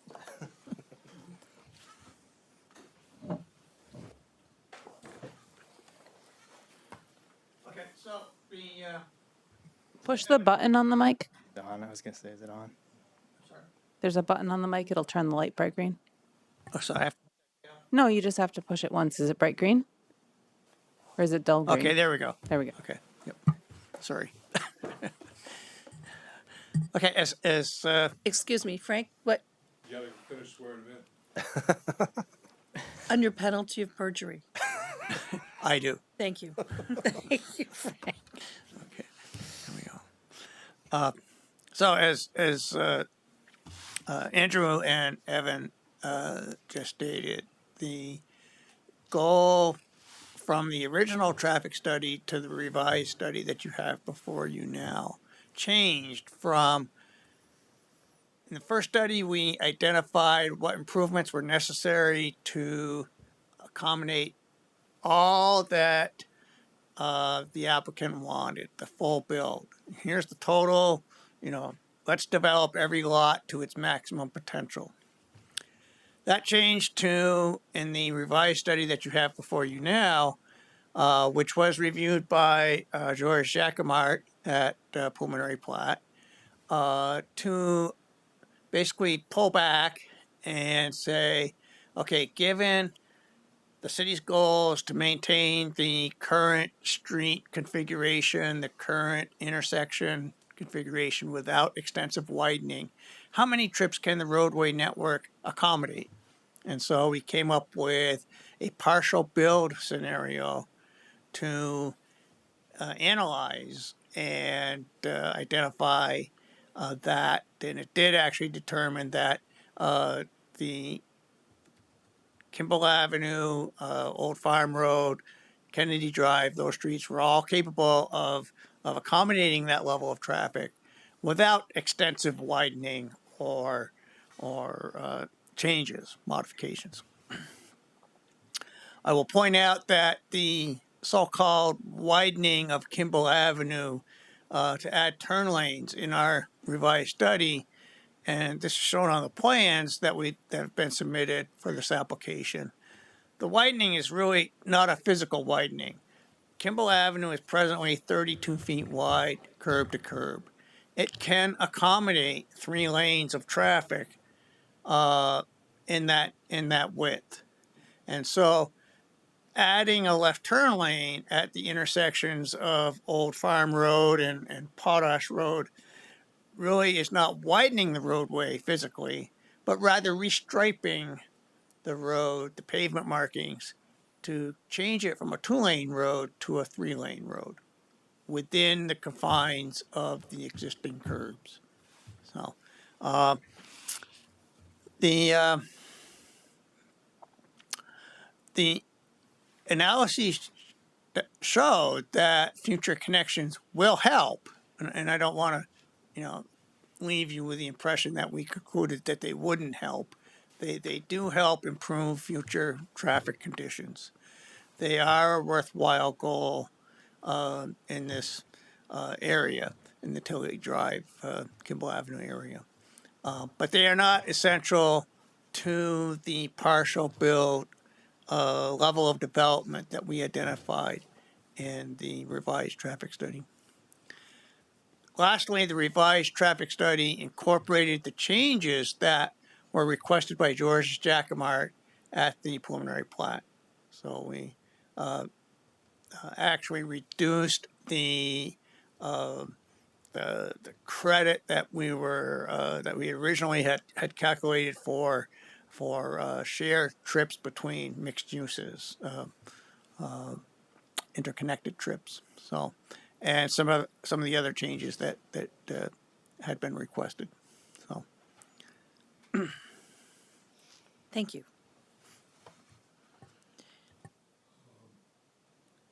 I support the idea. I believe, I lost the place in here, but I think what you're was suggesting was an independent traffic study. Yes, yes. And I support that based on what I'm hearing on gut. I don't, having in mind the road involved, while respecting what Roger says, is a technical matter. In principle, I guess. As a gut matter, I find it hard to envision this level of development without some improvement in the road. So Frank, would you like to make a motion regarding invoking a traffic study review, an independent traffic study review? Well, I'd like Marla to frame the motion to help us limit what we're Okay. asking for. But I don't know that we have to do it this minute. Doesn't hurt. It's in the staff report to request the, let me find it. So there was a specific proposal of what the traffic study would include. Okay, it's staff comment number 4. So the independent technical review, to review the updated traffic memo and the bicycle and pedestrian infrastructure review, and to confirm that the design of the project correctly implements the recommendations of both studies. So moved. Great. Do we have a second? Seconded. Any discussion, board? All in favor of approving the motion, say aye. Aye. Any opposed? Aye. Any opposed? No. The motion is carried. So I just here and have a time check. We said we'd spend 2 hours on this, but I want that to include any public comment. So before we go any further, I'd like to get a sense of how much public comment there might be. And I don't see anyone here, but is there any indication online? Nope. Betsy, There no. is no Oh, indication online, no. okay. All right. So let's continue on. Sure, I think that sort of was the Thank you, Roger. I think that sort of summarized the, the major changes staff had pointed out in their comments, 1 through 3. And so, I think to the broader question, we sort of assumed at this point we would just hop into the sort of other numbered comments. Okay. If you guys want to hear more about other changes that weren't enumerated in the staff comments, I can, If you think it makes more sense to integrate it into the review of the actual components of the project at a later time, I think that's how we had envisioned it. But if there's... Yeah, that was kind of my take on it. Other than to just say that, like, we tried really hard to stay true to the preliminary plat. And I hope that, you guys, when you're sort of reviewing this, the preliminary plat decision, I think, was 40 pages long. Our narrative went through each bullet point of the decision and spoke to how we tried to implement that. Mm-hmm. So, we obviously there's going to be a number of things that changed and went Sure. back and forth, I think, with a project of that size and that number of criteria to meet. But our goal here has been to stay true to that as best we could throughout the process and to sort of make it better when we needed to make a change to it. Okay. Let's just go through the comments. I think 1 we've covered, 2 improvements to the path. I feel like we've covered that. And board, please jump in if you don't agree, or Marla. Yeah, so I guess the question then becomes, what does the board want to direct the applicant to do about the Tilly Drive connection? I'm sorry, I wrote this like, a week and a half ago. Unless that comes up later in the staff report. I don't remember if we said it again. I guess it would just be good if the applicant can just update us on their discussions with the medical center. Okay. Could I just ask a question there? Sure. Just a clarification question. So we have reached out to the medical center, and like I said, it hasn't been they didn't give us a stiff arm and say no. I think the response has more been, well, we're concentrating on our development plan, and that's where our focus is right now. But it wasn't a stiff arm. So I guess the question is, if we've been told by one landowner, Pizza Galley, that we flat out cannot do it on lot 2, and the other one currently doesn't really want to discuss it, and yet it's a large enough issue for the development review board that it is hamstringing us. I'm not sure that we on our own are going to have the ability to really drive this unless it's brought up by the development review board as a question for the applicant and the other project. Well, maybe you could carry back. I hope you have somebody to talk to from We do. maybe carry I guess the sense of the board that we welcome their suggestion before we impose on them something that they haven't had a chance to think through. Maybe if it was couched in that language, you might get their attention. Dan, were you going to say something? I just have a question for staff. I mean, this is kind of like those stub ends that happen all over the city. Sometimes couched as a fire department turnaround or something, but, for an adjoining lot. I mean, the applicant's done what they can do on their land, so I don't know if, knowing that, it's kind of like it's almost incumbent upon us to talk to the medical center more discreetly about it if the city wants some finality. But all the applicant can do is say, okay, we'll build the path stub to the southeast boundary of our parcel, but up beyond that, there's nothing else they can do. I don't entirely agree with that, and the context is that there was an affirmative and here I'm following what Marla is saying. There's I guess a point of principle here. There was an affirmative representation made at preliminary plat.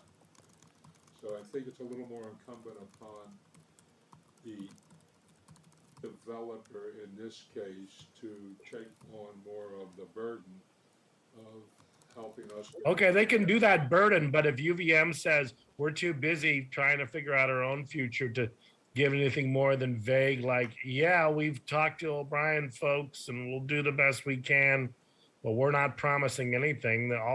What do you want? A proof that Evan sent an email to them? Well, my suggestion in that case, if there is no connection to Tilly Drive, is that the decisions at preliminary plat that the board predicated on that connection are now back up in the air.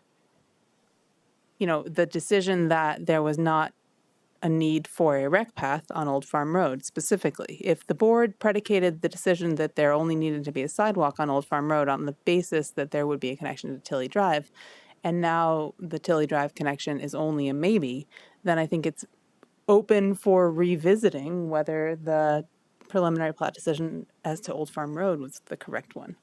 And is this bike path or rec path a shall construct or a prefer to construct? The decision of preliminary plat was the applicant is proposing to construct a bike path connection to Tilly Drive. Therefore, the board concludes that only a sidewalk is necessary on Old Farm Road. Right, but I'm saying, does the development require a rec path to be constructed?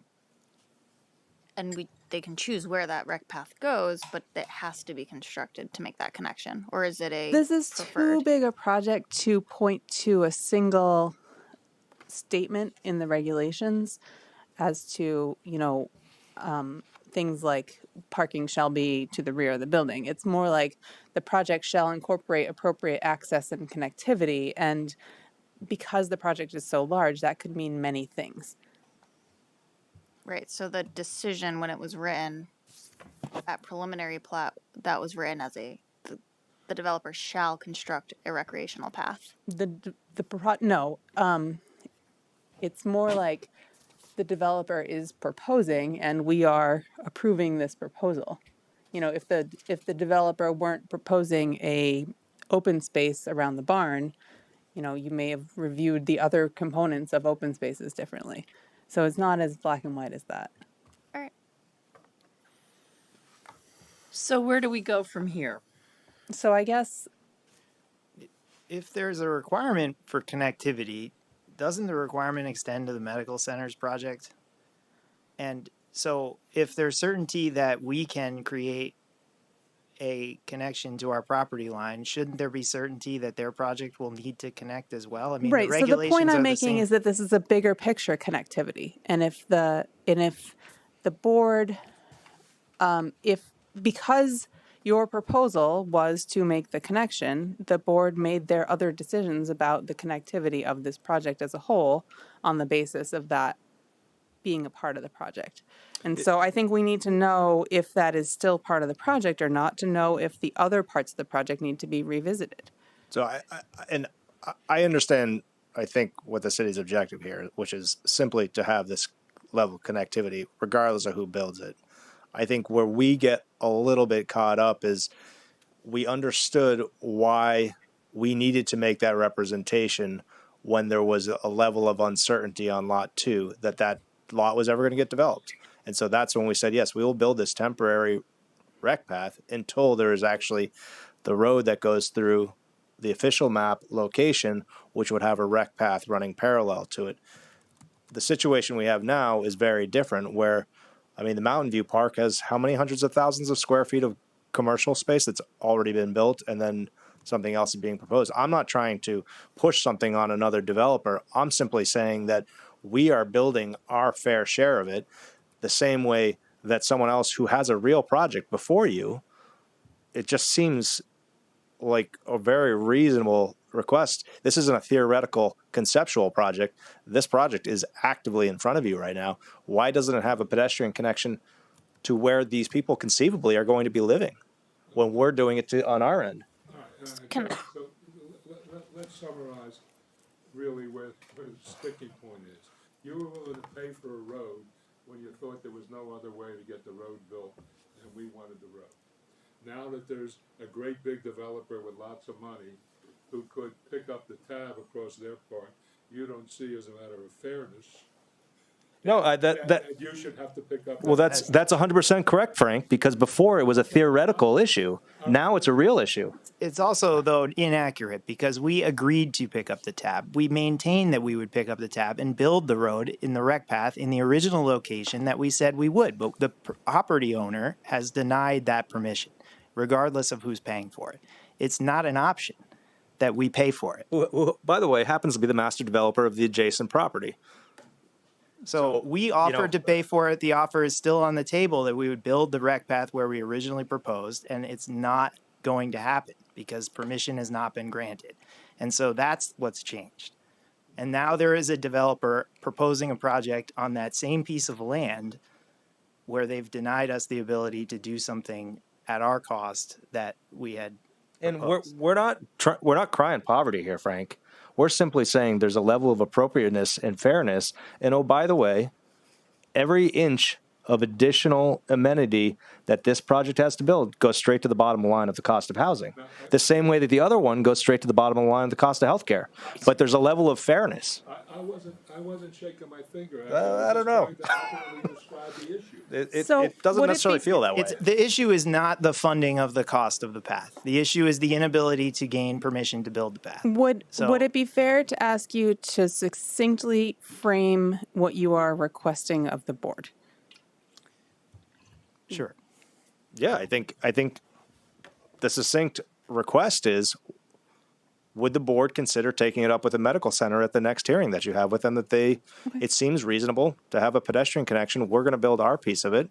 would they consider connecting to our pedestrian connection? Would another way of putting that, just as an idea, might it be you're asking the board to only consider the part where you actually have legal standing? I think that's even a better way of putting it. Yes. Right. So Marla, I've got a question for you. If this development had already been constructed, would the medical center be required to build the connection on their parcel as part of their final? Yeah, so if this development had been constructed with a different way of satisfying the connectivity criteria, in a way that the board found satisfactory, right? Because the board, like I said, the board predicated their approval of the connectivity criteria on the existence of this proposed path. So if the board was satisfied with the connectivity in the absence of this path with some other configuration, theoretical, and there was some sort of dead end something happening there, or even an easement, because commercial properties are required to provide easements to one another, the adjoining property would be required to make that connection. Do you have any sense of when the medical center will come back to us? They will be at your next meeting. Okay. All right, so really the request is relieve cut to the chase, relieve this developer, this is the request, of the obligation to build anything beyond their property line, understanding that they'll build what little bit there is to build up to their property line. And basically, essentially cut that part of the preliminary approval out altogether. And it's back in our lap what we're going to do with the medical center. That's it. Now, if that's acceptable to us, it's not off the wall. The question is it acceptable? And if so, then let's not mess around. Either it is or it isn't. Either we're going to solve it, or we have to insist that they solve it one way or another. Those are the choices. Well, and I think to add to that, though, the hearing's not closing tonight, so I think it is an ongoing conversation, and it's also important to point out that while we are suggesting that, to John's point, all we can legally do is build up to the edge of our property in this scenario, because we do not have a city right of way on Old Farm Road, we are building well beyond our property boundaries at the Development Review Board's request. So we're not making this request in a vacuum. We are going well above and beyond our boundaries in another location that has a city right of way. Right, in the same way that you're proposing to add turn lanes on Kimball Ave. I want to make sure that we remember that this isn't really different from a road connection. It's connectivity is connectivity is connectivity. So does anyone on the board have a problem with us taking this up with the medical center at the next meeting as a strategy to move forward? I mean, it feels like we're at a four-way stop and nobody can go till... I think that's a great idea. Okay, all right. So you're not going to get super clear feedback tonight. I think we're comfortable with that right now. I'm sorry, I missed that last statement. I just said I think we're comfortable with that right now, having a little bit of ambiguity right now. Yeah, okay, all right. Okay, let's move on with the comments. Can I just say, I feel like when I was a kid watching the Muppets and there were the two guys up in the balcony making wisecracks. Okay, number 2. This is improvements to the path. I think we've covered that. Yeah, I think we might be on number 5 at this point, honestly. Yep, existing barn, although, okay, yep, good. Okay. Traffic, okay, number 5 is in regard to the sidewalk. Staff supports this comment, recommends the board modify the design of the sidewalk to address it. Have we done that? Yeah, this one I think is actually really important, and we were hoping to get your feedback on it tonight, just because our next hearing is kind of so far out. So this goes to something I think Evan touched on earlier during the initial presentation. And I think there's 2 aspects to it. So like you've got 2 comments here, the sidewalk, where it ends, and then also the sidewalk design. That's what those two blue comments are. And I think that they're both indicated to be sort of supported by staff. And so like we definitely wanted to touch on this. I mean, to the discussion about sort of tabling where the sidewalk ends, and talking about the design of the sidewalk, that's kind of what we spoke to a little bit earlier. And we worked really hard after that site visit with the board to design a sidewalk that did what we talked about, that preserved the mature trees, that didn't sort of totally upend the existing character of Old Farm Road. And in fact, that was the specific condition of the preliminary plat, that we designed the sidewalk to preserve the existing character, maintain the vegetated character of Old Farm Road, I think was the quote. And so we did that. We spent weeks on it. We surveyed every tree on the road. We spent, I don't know how many hours Scott and I were walking around out there saying, well, what if the sidewalk did this? What if it did that? How do we get around that tree? What about that telephone pole? How do we make this work? And this is the design we came up with. And it absolutely has a couple of jogs in it because we're jogging around giant trees. Beautiful trees. And so, Public Works comment, I get it. It might be challenging to plow a sidewalk with jogs in it, but our take on it was we did what we were asked to do and preserved that roadway and that character and created that connection in a way that made sense in line with the site visit that we had. So, we're interested in hearing the board's feedback on that comment from Public Works. I mean, if we add a 6-foot green space between the road and the sidewalk will be in all of the things that we were trying to save. Well, and to add to that, in which I think the email correspondence from the appellant and then the other neighbors who seconded it that came through this afternoon to the city stated, and I'm not going to speak for him, but I think we're at a point where they are reluctantly accepting the design that we've come up with, because I think that they appreciate the fact that we've gone to great lengths to avoid, imposing upon their property and also saving all that existing vegetation. I just, as the wisecracker from the gallery, I want to say I completely support the developer's position on this point. We spent time out there looking at that stretch of street.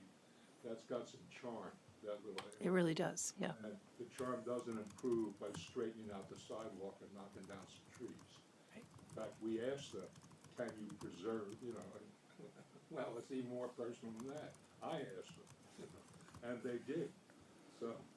So is it? We should reject this harsh word. We should thank DPW for their comments and affirm the developer's design. That would be my view. So I guess my question, because I know where they're coming from. I live on a street where they miss plowing the sidewalk where it jogs every winter, and I walk on torn up grass. It's very strange. Are the places where, so Betsy has it up on the screen, there's a couple of little spots where the sidewalk is not directly adjacent to the road. Is there a reason it's not just, I guess, would you be removing more trees if you were to just keep it straight and along the road the whole time? Yeah, I think that, Scott and I looked at this, and maybe Scott should speak to it. I believe it has something to do with drainage, being able to cross back and forth, and not having to move ditches. Right.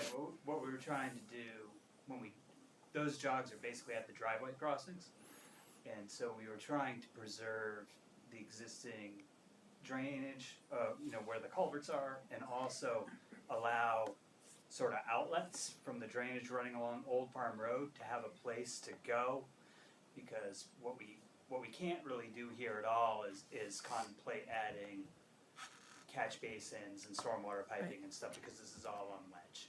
Right. No one wants to blast a 5-foot deep trench out here along Old Farm Road next to these old houses and stuff. So the idea was if we jog the sidewalk in, the drainage can run along the sidewalk, and then when it hits where there's a culvert already, can go into those culverts and drain the way it always has. So that was the idea. The one on the left looks like it behaves almost as a normal urban sidewalk crossing where it kind of comes in to cross a little ways back from the direct intersection. The one on the right isn't that way. The one on the right is an extension of how the sidewalk is along the frontage of the project. So we continue that and then it goes in. But Well, there is a little jog, that's to go up and next to the, there's a huge tree right there. so is it better to just abandon that project configuration at the Just point have of it at the point of the tree? That might be an option in that particular area. I do have a, if it's helpful, I do have a Zoom conference scheduled with DPW on Friday. So it would come along. Oh, I should have picked a different color. And is the sidewalk curbed, Scott? Proposed curbed? Only in, not the whole way, only in short sections. There's a more detailed plan that would show that. Because I think the fear there was length of a run without a drainage crossing, right? So like if DPW were more inclined to accept a longer run without a drainage crossing than a jog, then I think that could potentially get straightened in that So location. ultimately, this is a comment of DPW, right? And so the board's objective is to preserve trees. DPW's objective is to make it so maintenance actually works. It's not even a matter of convenience. It's a matter of, you're going to be plowing grass if you're on a 18-hour shift and the sidewalk jogs. So if the DPW feels that there's a better solution that keeps the board's strong objective of preserving trees, then it seems like you should go with that. Because board, you're not going to be upset if it moves to where I've drawn that yellow line as long as it doesn't remove any additional trees. Right. Yeah, I think that, if the position that Frank took is sort of widely held on the board, that if we have that understanding in the conversation with DPW Friday, that can help to sort of come up with a solution that might work for everybody. And so I think we're totally open to that. If that's the sort of direction, I think just knowing that feedback is helpful. Okay. Board, any other comments about this before we move on? Okay. Thank you. So the other aspect of the comment is the terminus of the sidewalk. And so we ended the sidewalk specifically where the preliminary plat permit asked us to. And that's why it stops where it does. And so I guess, this is a new request from DPW to extend that all the way up to Tilly Drive. And so that, just to be clear, that was not included because it was not the requirement of the preliminary plat. So let me make sure I understand. They would like it to come down Old Farm Road and go down along Heinsberg Road to Tilly Drive. Right. Just to where I've drawn the yellow, because that's an existing rec path. Okay. All right. And I don't know how far that is because I don't really have a sense of scale when we're this zoomed in. And your thinking is that's not your responsibility. Yeah, I mean, I guess part of our, thinking on all of this section has been, what is the litmus test for what is a responsibility of a developer to be building? I mean, you could take this to kind of an absurd degree too, as to where it goes. And, I will point out that, again, pointing at our neighbors who are active developers, the Red Barn Market went in, they didn't build a connection. Mm-hmm. And so I think there is kind of that stub is their connection. Okay, but why didn't they go? I mean, they built a path to nowhere. And so I guess, again, the question just becomes, at what point, where do you draw the line? Yeah. And so what we did was we designed it to the specific condition of preliminary plat. Got it. Well, the board drew the line at preliminary plat. Right. And we followed the condition. Sure. Exactly. And again, I support what the developer is saying, and for another reason as well, going back again to our site visit. I see, particularly if this Tilly Drive connection gets completed, I see no functional value to the additional, quote, connectivity, except for the sake of connectivity, that in fact detracts from the charm of that neighborhood. Right. and I would not support the DPW comment. Okay, other board members? I tend to agree, Frank. I really disagree with that. I think that a path to a sidewalk that dead ends is going to result in a continuation of the desire path connecting the end of the sidewalk to the Red Barn. And so the decision, I don't think it's valueless. I strongly disagree with the fact that it has no value. The board, I would entertain the board's decision that it shouldn't be the responsibility of the applicant, but I strongly disagree that there is no value to finishing the last 100 feet of an otherwise multi-mile pedestrian connection. If there's a gap of 100 feet, it just feels like, how did that get missed? And that's why it's suggested by DPW, is that this creates a wonderful connection that the city has a great need for, and it leaves a little tiny hole in it, and that just kind of has this weird flavor to it. So my thinking is that that's the city's problem. That it's not, the applicant is proposing to do what was said in the preliminary plat. And why should they go above and beyond when it's not part of their project? Yeah, and I'm not opposed to the board concluding that it's not the applicant's responsibility, but I am opposed to the board's conclusion that it's valueless. I think it's very valuable. Okay, I hear that. I think it's valuable, and I would second the chair's comment. I mean, it's one thing to ask a developer to build a road that's going to become public to spec. Now we're starting to stretch it here with, and I get it, the connectivity and the sidewalk that makes this good, but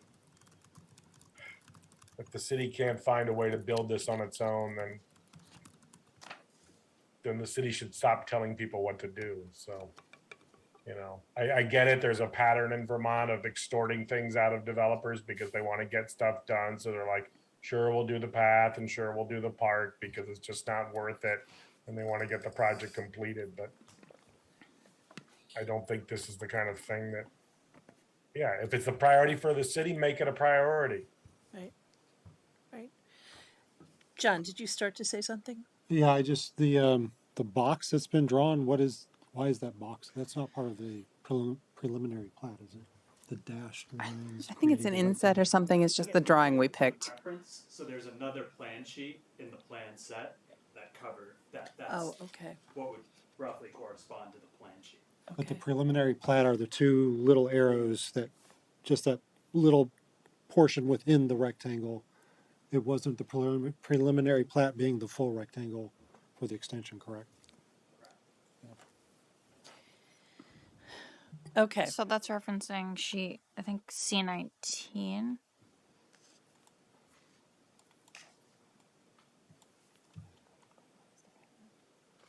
I just wanted to look at what that actually looks like in the existing condition, just because I was looking at the drainage features and there's like a guardrail there and some other things. So does anyone on the board disagree with what we've been discussing, and that is that the applicant should not be responsible for that extra southern 100 feet or however far it is? Okay. I think we're going to call time. We've gotten through 6. I think we've covered a lot of stuff that if tonight could go on forever, we've already we've pretty much addressed. But I think that in sticking to our time guideline, we will entertain a motion to continue this hearing. And do we have a date for that, Marla? Yeah, I was just looking through. We do. I mean, that's all the phasing. September It's not pressing. 7th. I don't know if the applicant I mean, I don't mean to overrule you, Dawn, in any way, but if there was, sometimes you ask the applicant if there's any like one or two pressing things they would really like the board's feedback on before we close for the evening. So, Andrew and Evan, are there any pressing things you'd like the board's opinion on before we close tonight? That's what I was just asking Andrew.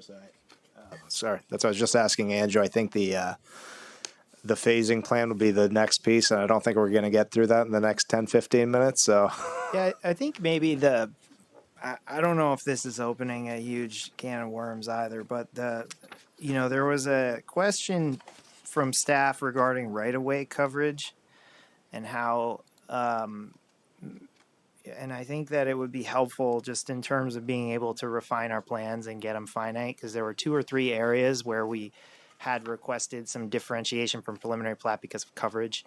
I think that was So staff comment number 11, is that right? 9. No. Staff comment 9. Thanks. Oh, right before phasing, okay. Yes, it was about, I mean, it was couched in the terms of the extensions of the roadways to the property line, but it's really about lot coverage generally. Do you want to introduce it? Sure. I think there were two or 3 areas. I mean, throughout this process, we've been really pinched on coverage in the R1 district. It's an incredibly small amount of lot coverage. It's, 25% of the total land is allowed to be covered in the R1 district. I mean, that is just not a lot, especially when, a city road has to be 20 feet wide, it has to have a sidewalk, it has to have a rec path, it has to have all of these features. We've got east-west connectivity, whatever, all of this stuff. And so what happened was, our coverage is essentially maxed out. If we add, 10, 20 square feet, we start looking at losing units. So we have 155 units now, which by standard requires 16 affordable units, 10%. If we lose 1 unit, the city's going to lose an affordable housing unit, was the way that I sort of structured the conversation. And so there were a couple areas where pushing the coverage would force that reduction. And I said, is it really worth it? And so the 2 areas were extending the sort of little cul-de-sac over by the medical center project all the way to the property line when there's nothing to connect to and the city would have an easement anyway. And the other area was the jog of the rec path along Old Farm Road to sort of go inboard of the existing Old Farm Road right-of-way. And the 2 things together added thousands of square feet of lot coverage. And so staff's recommendation here was essentially that, the board could consider a reduction of coverage that's going to be deeded to the city in some format to enable those features without, and so, we're obviously fully would support that. We would love that flexibility. And so I think it's a question to the board and maybe staff wants to introduce the reasoning a little bit more, but we're fully on board with that. And if it's possible, would love to proceed. and can I just offer one more piece there? So one of the things that sort of exacerbated, particularly in the R1 district, was when the inclusionary zoning requirement came into play. The affordable housing aspect of it, you then granted you, so 10% of your for sale houses or 10% of your for sale homes had to be affordable, and therefore you got bonus units. And we brought this up to the city, to the planning commission. And the planning commission did adjust somewhat the coverage to account for the additional units that were stemming from the affordable units, but it wasn't 100%. So it wasn't like those additional units then got just, pushed off of your coverage ratio. So by virtue of the inclusionary zoning requirement going into play, it actually only exacerbated the coverage issues in this district. It disabled you from getting the bonus. Right. If you don't have any more lot coverage, what good is having the ability to build another unit, right? That was the... So the staff suggestion here, and you can obviously read it for yourselves, but was that, maybe the board could take some statistics from the applicant and consider waiving, or not waiving, but removing a portion of the lot coverage that is within the proposed public right-of-way from their computation of coverage. And the reason we had suggested statistics from the applicant is to figure out what that number would be. It wouldn't be to say, oh yeah, none of the roads count towards your coverage, because that would be inconsistent with the board's previous decisions. But if the roads represent, if you have a maximum allowable coverage of 30% in the R1 district, which is what you'd have, and the roads represent, I don't know, a quarter of that, maybe a quarter of the road can be removed and you can get some fraction back. But I'm just spitting out numbers, and we were kind of looking to you to make a proposal that the board felt like they the could roads live with. represent 28% of the coverage, so 146,000 square feet out of an allowed 511,000 square feet. So it's just about 30% of the coverage is within public right of way. In the R1 or total? Just in the R1. Yep. Which is the only area that this is an issue, because the other are like 70%. For some perspective, I think the IC is 70% lot coverage, and so is the C1LR. So you're going from 70 to 30.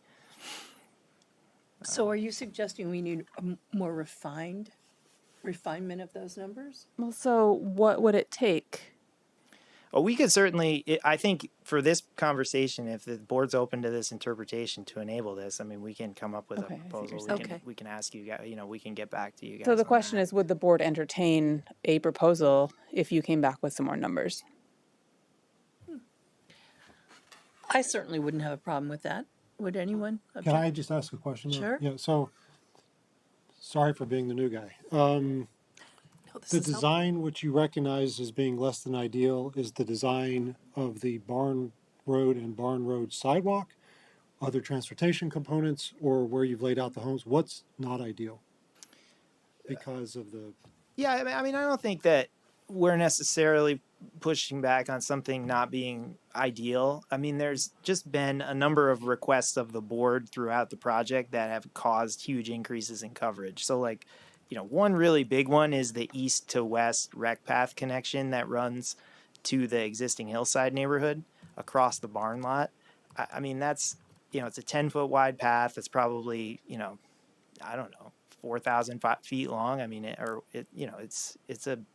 it's 1,000 feet long. So what would that be? 10,000 feet of coverage, which is the equivalent of 6 or 8 homes.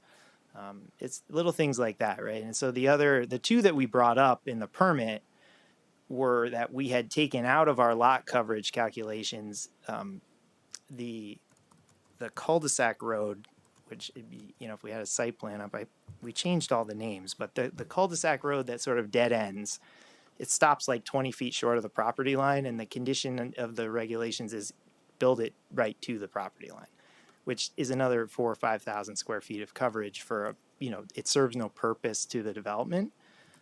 And then there was a jog of a rec path on Old Farm Road to sort of create a landscaping feature so that it didn't just parallel the road. It sort of jogged in with the homes and made like a nice feature that I don't think wouldn't be nice. But that went outside of the existing Old Farm Road right of way, which then triggers that being counted, because otherwise that rec path's in an existing city right of way and isn't counted towards coverage. So you're looking for more available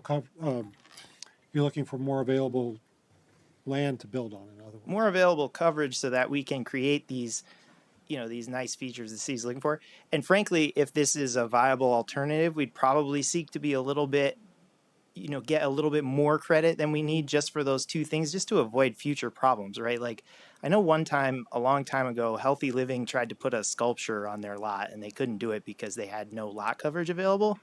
And we certainly don't want to run into a situation where the 150 homeowners, somebody tries to, put a bump out on their house to put in a fireplace and there's no lot coverage available and they can't, make these sort of minor home improvements and they're getting sort of, stuck. So I think we'd probably look to get a little bit of a cushion there so that everybody could feel like, in the future we're not going to have problems and, you guys could get all of these things you're looking for. So that's the road there on the left of the page. You can see where it doesn't go to the property line. And then this is the... No, it's on the top of the page. There was a rec path that kind of like where the homes aren't quite as close to the road on the top of the page. There used to be a rec path that went along the front of those homes. Yeah, on the west side of Old Farm Road. You see where the homes dip in, so the theory was the rec path would dip in with them. Right here. Mm-hmm. Yeah, so it's not on this one because they took it out, but on the previous. This area? Yeah. So it would dip into toward the units and create like a little right, arching. Right. Yeah, I remember there was a lot of discussion about how Yeah. much the board liked that. Yeah. So is there anyone on the board who would object to us asking the applicant to come back with some numbers about lot coverage that we could discuss? How much, as a practical matter, I mean, what they're saying is perfectly reasonable. My only question is, how much discretion do we have to mess around with lot coverage? Well, so the board doesn't have the ability to waive lot coverage. The board has the ability to remove the public rights of way from the calculation of lot coverage. Ah,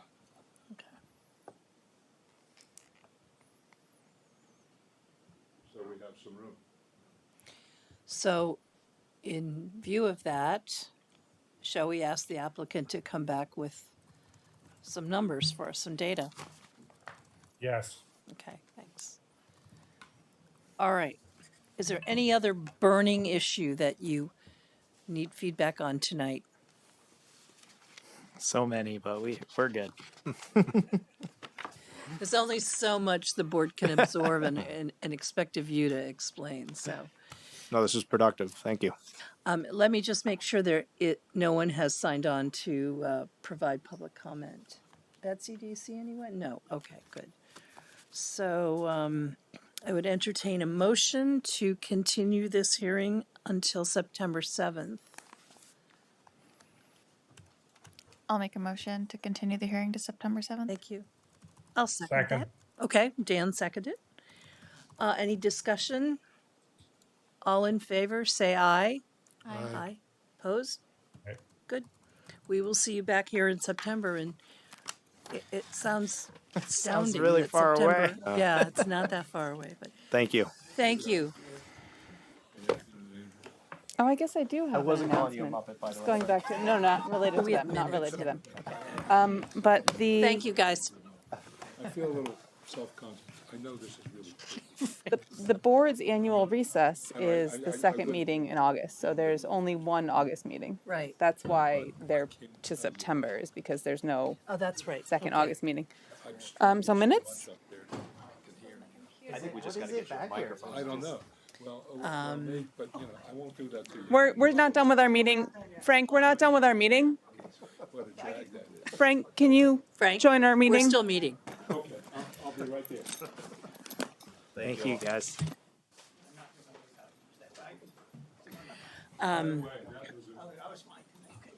The ability to hear, that was a huge suggestion. I don't know why that is. Why is the acoustic so much better? You said a coil. What is There's a T-coil that's compatible with like T-coil compatible hearing aids. Yeah, Roger, that's what he was just asking me. I don't think. Yeah, and then we also have a Good night. portable T-coil that it's a headset for people who are hearing impaired that want to sit with it. So it's, if your hearing aids aren't compatible, you can put on a headset that amplifies it. But there's nothing for board members. No. It's because the stage is not just a meeting stage, it's also like a performance stage, I guess, was the reason I was given, and it would have to be a different technology. Okay. Does it auto connect or do you have to push the little button? You have to push a button. But then we also have some headsets in the closet if someone doesn't have compatible hearing aids. They can just put on the little headset. Do the headsets work up here? No, they only work in the seats. Okay. Yeah. All right. Yeah. Okay. Well, I can't do that when, I wouldn't do that when there's people back Right, there, but it yeah. was a huge advantage tonight, I must say. Amazing. I have provided the feedback that it's not just this board; it's other boards from day one, including one of the people who built this building, use hearing aids and is on one of our boards, and just he sits here and can't hear a darn thing. Oh, God, that's awful. Yeah. Is there a solution? to spend the extra money to put the other technology on the stage. Are we still fully Yeah, meeting? we're still meeting, sorry. Yes. I got sidetracked. So we need to approve the minutes of June 21st and July 6th. And I believe only June 21st made it into the packet. Okay, I didn't think I saw the 6th. Okay, I move approval of the June 21st meeting minutes. Second. Thanks. Any discussion? Any suggestions, edits, whatever? All in favor of approving the minutes of June 21, say aye. Aye.